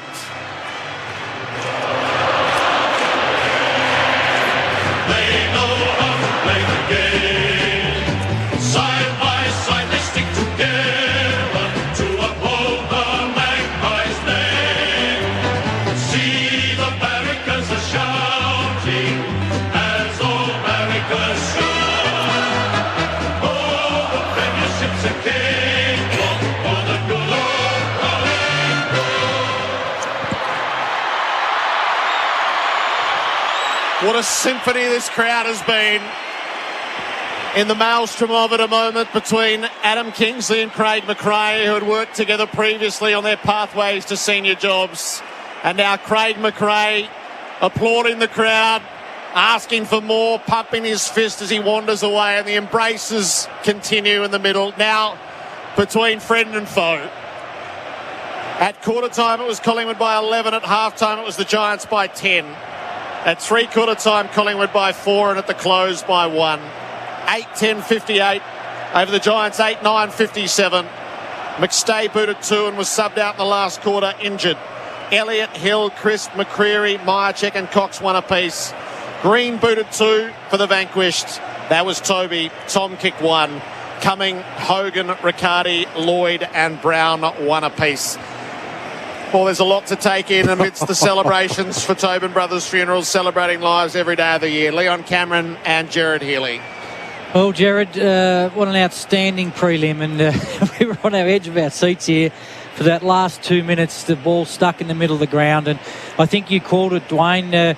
Collingwood were doing what we were doing in 2019, just trying not to let the ball out, and the Giants clearly wanted into open space, and that big ball right at the end for Dacos to hit Hoskin Elliott. But what an outstanding effort from Collingwood. They looked gone 5-7 minutes into the third quarter, 16 points down. The Giants didn't take their opportunity. They're going to be sitting back here going, we had that game. We had it in that period of time, but the crowd just got Collingwood back into it, and they made that charge, and they found themselves in the grand final. And it was just an outstanding game by two teams that I think are just going to be heavyweights for the next 4 or 5 years. Yeah, it's a fair assessment. I reckon they're not going away, either of these two teams, and they'll learn a fair bit from their loss to Giants. But it was just gladiatorial. I mean, there's only been 8 goals kicked, but it feels like there's been a hell of a lot more, because the ball's just been moving from end to end. But the defences were both on top, particularly Connor Iden. I think he was just unbelievable for the Giants. And at the other end of the ground, Isaac Quainer, he took a couple of unbelievable marks. when it really counted. But through the middle of the ground, it was just contest after contest after contest. I mean, there was a lot of mistakes, as you'd expect, but because it was so high pressure. But there was just a couple of incidents. I mean, Toby Green's ball, it lands on the line. I mean, it's just such a fine line between agony and ecstasy. Well, Sidebottom fumbles that through. It's a behind. We've got extra time. We're going extra time, and you're not getting home till 12, Jared. Well, I wouldn't mind calling 5 periods of extra time in this kind of game. You'd stay here till Tuesday if it took that long to get it done. How good was it? Yeah, exactly right. And look, it's funny how things play out. I mean, they've played an epic prelim final in 19 and 23. A point or two the difference. It's a great effort from the Giants from what they've done. They've come from 16th and outstanding. It's bittersweet at the moment. But Collingwood reign supreme, and, they deserve their spot in the grand final. They've been the best side all year, and now we wait for tomorrow night to see who takes them on. I thought Tom Mitchell had an amazing last quarter, as did Nick Dacos and Braden Maynard. They just stood pretty tall when the going was pretty rugged. You just got great admiration for every player out there. The level of energy expenditure, they were in fatigue from midway through the third quarter, and they just kept working and busted their guts. It was incredible. Yeah.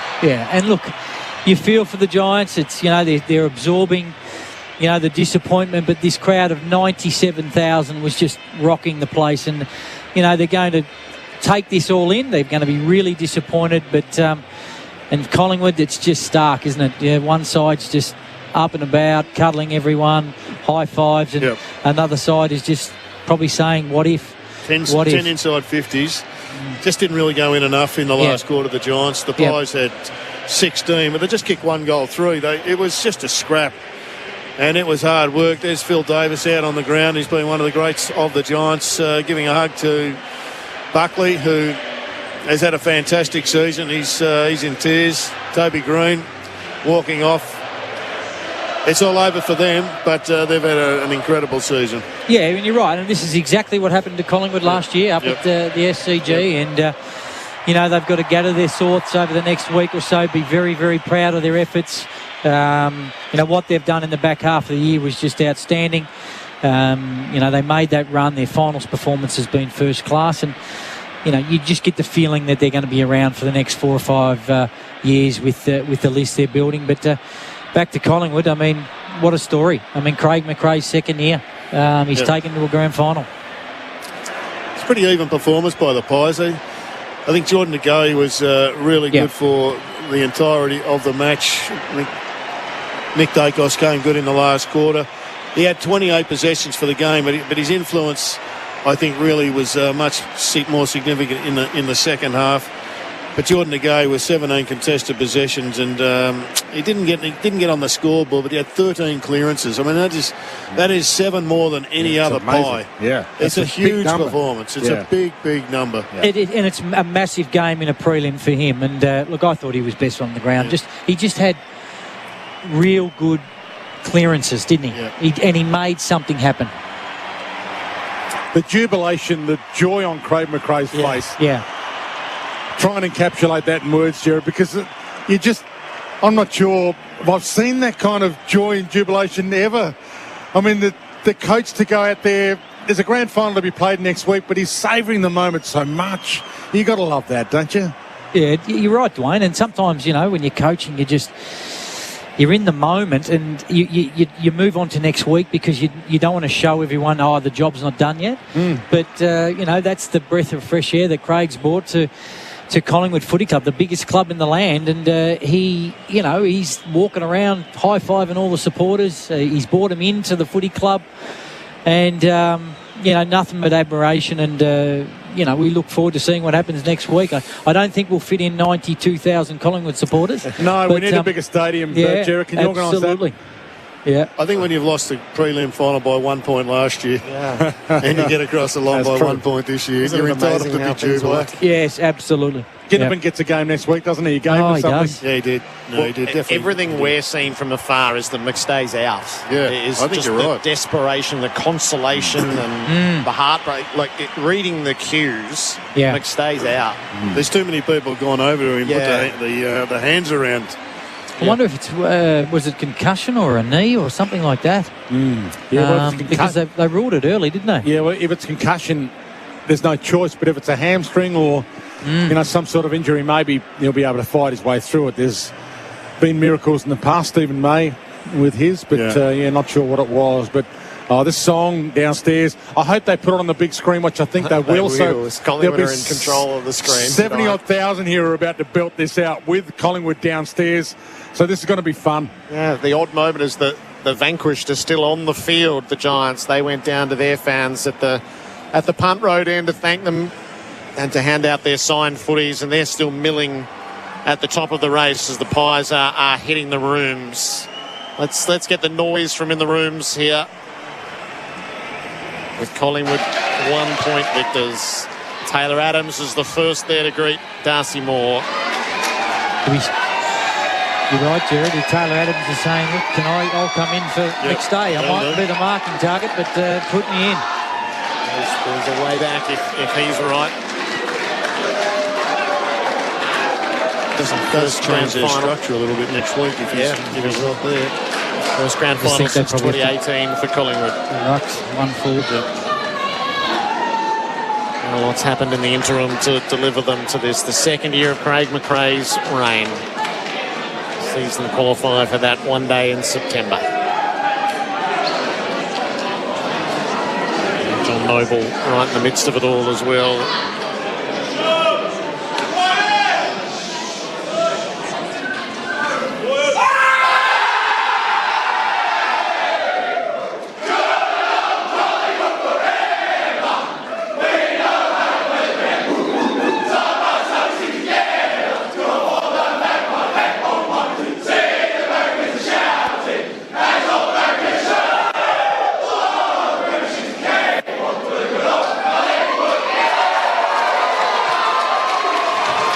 Amazing, isn't it, Brian? Yeah. Just the crowd joins in to the song. It's just... It brings a tear to your eye, doesn't it? Oh, the footy can bring so much joy to so many human beings. Yep.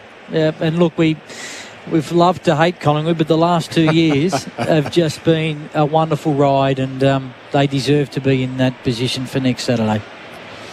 Beautiful symmetry between crowd and the terraces, tens of thousands of them, and the team down underneath in the rooms sharing that victorious song. And probably the image you'll see more often is Jordan De Goey, who was on the bench when the final siren rang, and he took off like Usain Bolt.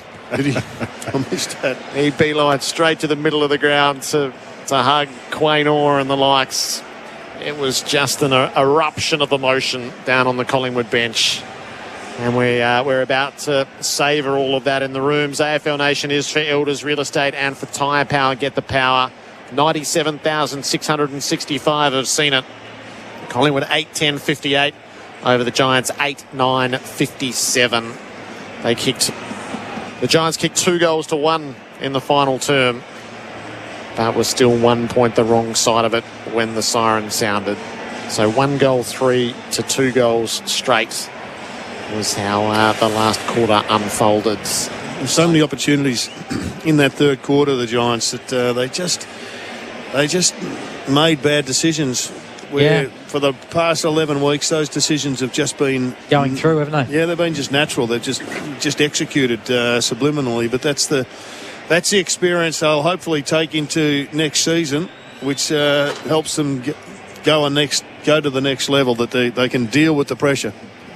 Yeah, you're right, Jared, and misses that would normally have been going through the last 2 weeks, and the Bedford miss, even in the first quarter, the Riccardi miss, and they'll be ruined some of those chances. But equally, Collingwood made some poor choices as well. But at the right time, they just made. If there's 100 good decisions, they made 4 or 5 better ones than Giants, and it's cost them a spot in the grand final. So Braden Maynard's going to join us in the rooms in a few moments' time. The game wasn't sealed until the final siren for Loctite, limitless bonding possibilities. He had a big game, Braden. Yeah, he did. Particularly in that first half. What's he kept Toby to? Well, Toby had 17 touches, kicked 2 goals. Yeah. If he kicks his third, they win. He only has to kick 2 goals, 1. Yeah. Yeah, exactly right. No, he's been very, very good on the halfback flank. It was a inspired kick, but it was. I mean, normally you kick a boomerang, you're going to kick it a bit harder, but because he was so tight, he had to caress it, so to speak. But in the end, it was a piece of magic, but just not quite magic enough. Yeah, exactly right. And he was very close. And Dwayne, as you mentioned, if he takes it over, we're still sitting here commentating, aren't we? Yeah. And some blokes had major moments, though. I mean, patches in the game. I thought Jack Crisp had a couple of 10-minute patches where he was just a dominant force. You look at his numbers, he's only had 4 in the last quarter, but in the third quarter, I think he was the one who just... He instigated the move. He just instigated them. He just seemed to drive them. Pendlebury had some big moments. He had a couple of just deft touches with his hands. One only went half a metre and just laid it off. I remember you calling it, Jared, and it was just pure skill and pure dexterity under the most enormous of pressures. But I can't get away from the number, 13 clearances. 13 clearances to Jordan De Goey. It is a huge number. I mean, Sidey's had 7 off a wing. The best for the Giants is Tom Green, who had 6, and I suspect he probably had most of those in the first half. But clearances in the first half, he had 3, so it was 3 and 3. But 17, that is just an amazing number. Sorry, 13 is an amazing number. Yeah, and he played with that speed and power, didn't he? Yep. Every time he did clear the ball, there was something happening, and I think that's the best I've seen Jordan De Goey play in a final. So he's had 3 in the first half to go. He's had 10 clearances in the second half.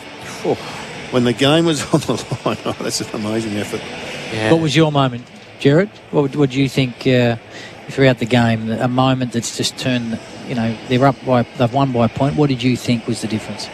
Well, there's a couple in the vanquish. The moment that most appeals to me was O'Halloran's tackle on Hoskin Elliott. As Hoskin Elliott was going to double bluff him, go straight through, and Collingwood will be going to kick the winner. Yep. And O'Halloran, who is fresh into the contest, sticks the tackle, stopped him in his tracks, wins holding the ball, and that's actually what gives the Giants the chance to peg their way back and why they're there at the final desperate moment. So that's sort of the one that is most vivid. Yep.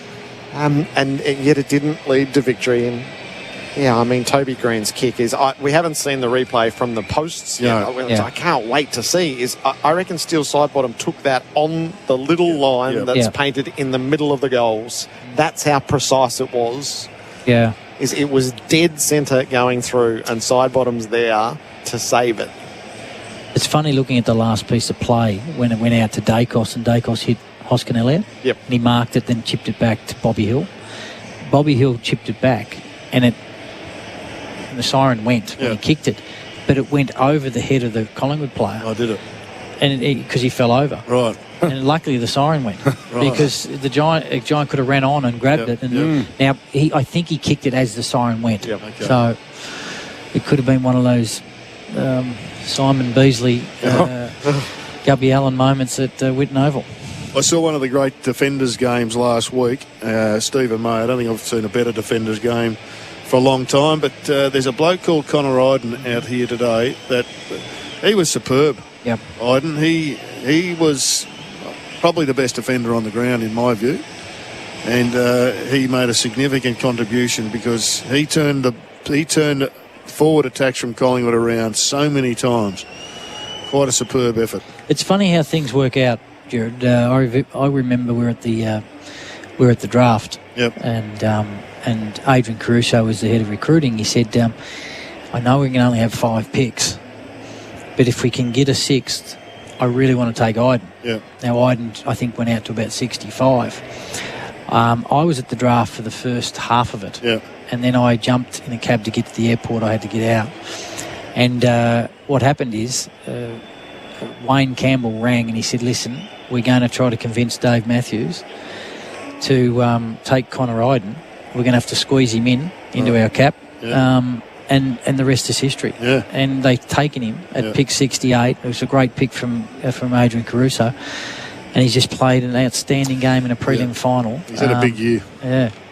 Really has developed. He came up in the Geelong Academy. They were keen on him. I'm surprised if he went at 68, they didn't jump. But no, he's a player. He's a hell of a player. They've got a great side. You don't get into a prelim final unless you've got a terrific side. But Jamie Elliott, he nailed a goal when it most counted in that third term. He hasn't had a great finals campaign, but he might just turn one on when it most counts. Kick 1 goal too today. Hoskin Elliott, interesting. He wasn't as prolific as he was in the first week of the finals. Finished up in the forward line.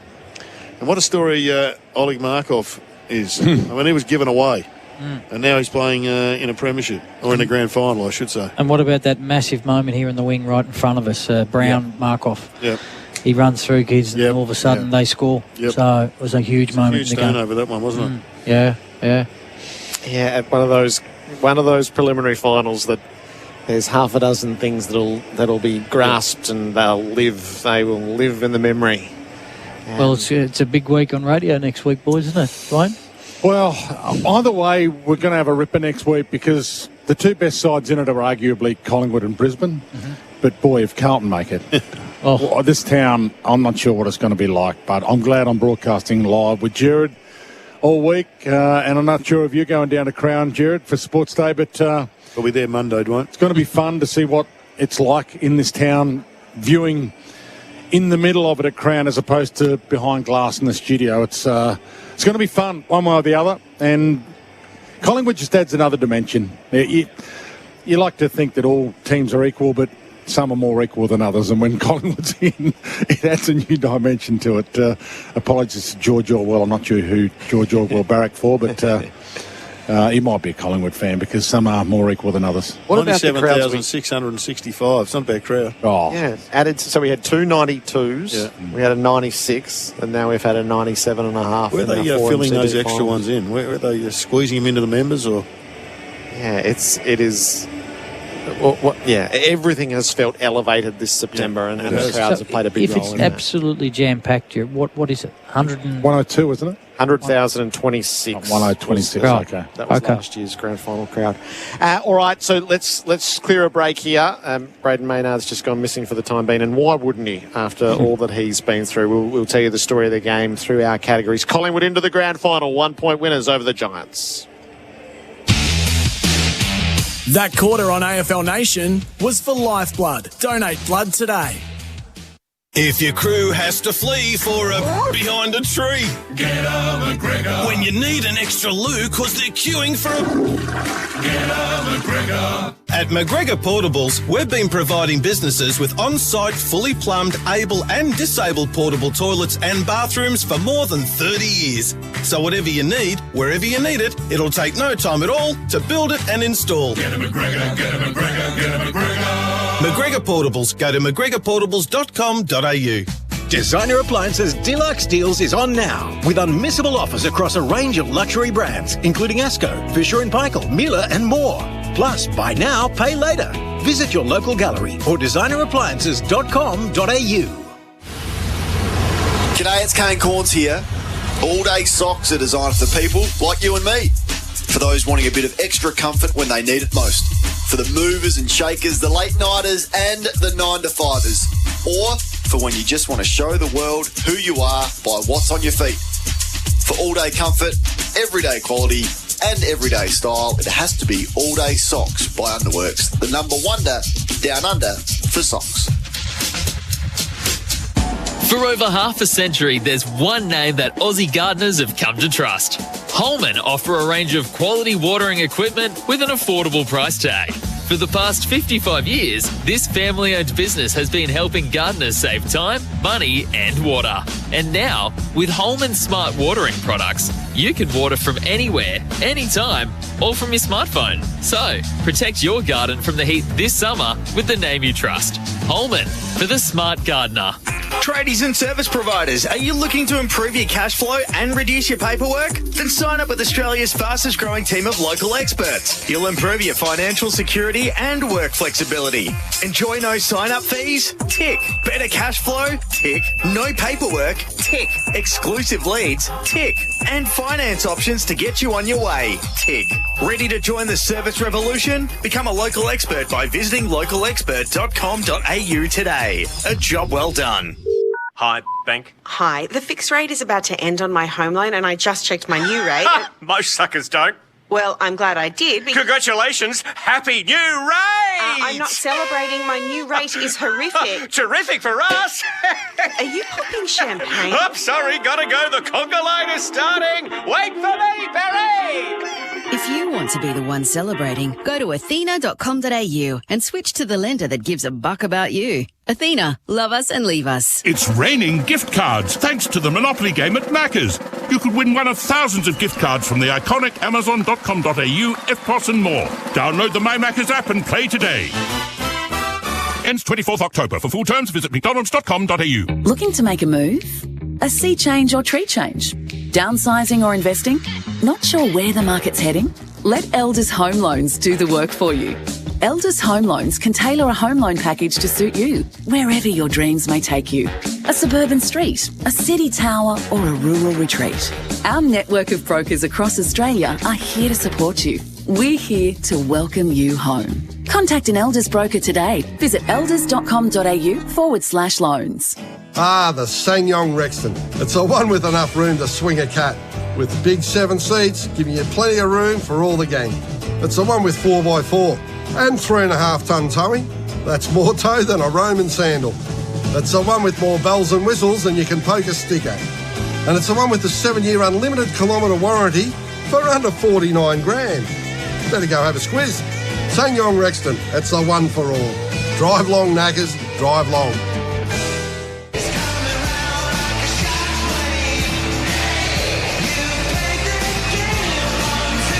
You're listening to the finals on AFL Nation for Elders Real Estate and Tyre Power.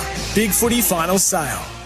Collingwood through to the grand final, 1-point winners in the prelim over the Giants. Down in the rooms, Braden Maynard is with us. Braden, congratulations. Welcome to AFL Nation. Oh, thanks for having me on, guys. I'm just, I'm watching the little screen in the rooms and everyone's celebrating after the siren's gone. It's, holy crap. I'm actually shaking, boys. Thanks for having me on. Just give us a feel for the emotions. I mean, you've lived the high end of it over a couple of weeks. It's been, it's been bloody crazy.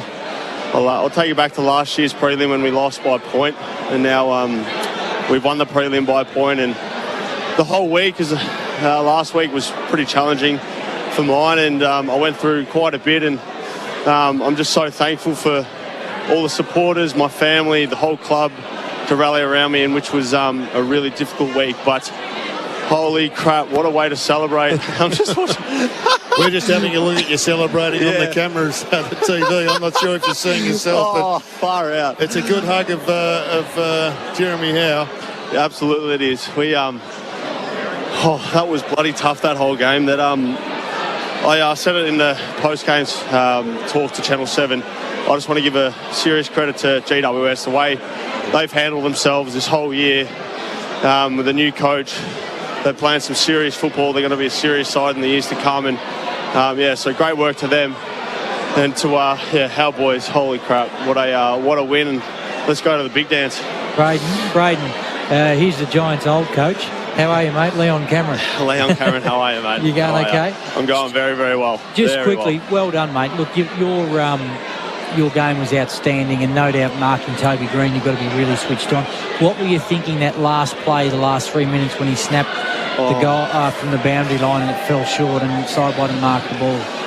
Well, anything's possible with Toby. He's obviously one of the best players in the game, if not the best player. I highly respect him and, love matching up on him. I've had a few matchups with him over the years, and when I saw him kick that goal, I just thought, surely not. Got blocked out of the way, but still sideboarded on the goal line, doing what a winger should do, and saved the goal, which was elite work. You went to school with Toby, we're told. Toby Green? Yeah, same school anyway, D-Lo. Yeah, D-Lo. I'm not too sure if I went to school with him, D-Lo, represent. So those last, 3 minutes where you barely let the ball out of stoppage, how well drilled are you in those moments to try to save a lead? Very well drilled. We get to work every week on it. We're training specific plays during the week, so when it comes to game day, We know what we're doing, and that was just unbelievable. 1 point up, and to just control the game in the last sort of couple minutes. It's why we play the game. It's why we train it during the week, and massive shout out to the boys to be able to get it done tonight. That's a huge win. Can I ask you to go back to the first 10 minutes of the third quarter? You look like you were just about ready to be beaten. I mean, your kicking was horrible, not yours, but the team's kicking was horrible. The Giants were dominating, going inside forward 50, just couldn't put you away. But all of a sudden, I think Jack Crisp had a really good 10-minute patch, and you all snapped back to action and kick started hitting targets again. Yeah, absolutely. GWS defended us really well. We found it hard to get the ball moving, and we came into the third quarter just wanting to get the ball going. We felt like we were a little bit slow in the second quarter, but you got to play the minutes to beat us, and it's a great big shout out and a lot of credit to our boys to be able to overcome it, get it done, and get the win. Braden, we just noticed at three-quarter time McStay was a little bit upset. He was subbed out of the game and brought Ginnivan in, which had some really good crucial touches. Does he seem okay for next week?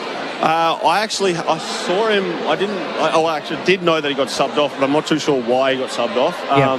It'll be interesting to see what happens there, but he's a very important player for us. Love the way he goes about it, and when Kinney comes on, he just gives that spark. The crowd love him. Every time he goes near it, you just hear the Guinea chant. So, holy crap, let's one more. All right, what does it mean to you to be back in a grand final, Braden? It's been a couple of years since I was blocked in 2018. So, it'll be good to get back out there. I'm looking forward to it. It's a hell of a week. You got to embrace it, slow down a little bit, and just take it for what it's worth, because it's amazing. Good luck with it, Braden. Congratulations tonight. Than's, guys. Well done, Appreciate having me on. Cheers. Braden Maynard with us in the victorious Collingwood Rooms. 1 point winners over the Giants. Why don't we do the votes for Whirlpool, your leader in kitchen and laundry appliances, and then we'll see what else we get through. We're going 1, 2, 3 or 3, 2? I'll go one up. Well, Jared took the easy one, and he'll get to the 3. I thought Quayner's game was fantastic. I've given him 1. His counterpart up the other end, Connor Iden, I've given 2. And Jordan he got the 3. Hands down. Yep. 13 clearances, 34 possessions. Look, Tom Green's a little stiff. He could have easily had 1. I like Sidebottom's game. Yep. There's a number of guys who could have got it, but those 3 were fantastic. It's the coach's 50th birthday, and a cake has just been delivered into the inner sanctum room, and the candles blown out. What a present that is. Craig McRae taking his side to a grand final on his 50th birthday. It's funny how the world works. 3 to Goey, 2 to Iden, 1 to Quaynor. The smart play for Australian mate. It's important to buy Australian right now. That's clearly Steele Sidebottom, who gets back onto the goal line and saves the potential winner from Toby Green's boots. Support Aussie-made products. The tackle of the game for Toro, count on Toro to get the job done, was Xavier O'Halloran, who got incredible moment, wasn't it? Hoskin Elliott's. It was an incredible moment. Have we got power rankings for Red Energy? We have got the power rankings. We've got at the top of the rankings, I reckon Braden Maynard has bobbed up with 117 points. Perryman 115, Tom Mitchell 114, Taylor 113, and Darcy Cameron came forward with 111. That is for Red Energy for 100% Australian electricity and gas. The fantasy points for Sonos. Game-changing sound this finals season. DeGoey 114, Mitchell 107, Kelly 106, Nick Dacos 100. The players in triple figures. Sonos, game-changing sound. And the mark of the day, thanks to Flight Centre, your real deal centre. Jesse Hogan there? Probably, yeah. I don't think there was really any... Well, Braden Maynard took a good one, but we settled on Jesse. Oh, yes. Yeah, probably down here, Maynard took it. Tell you what, the other one, the one-handed mark that I'm not even sure who took it, but it saved a goal. Was it McCreary? It may not have been, but Hoskin Elliott, I think it might have been, but nevertheless, Maynard. And then Steele Sidebottom ran the most kilometres, 15.4. He ran. He'll need a good night's sleep for the original Mattress Factory. Upgrade your sleep game online or in-store today. Collingwood into the grand final. 1 point victors over the Giants. Our major partner is the TAC. Don't use your phone illegally while driving. TAC.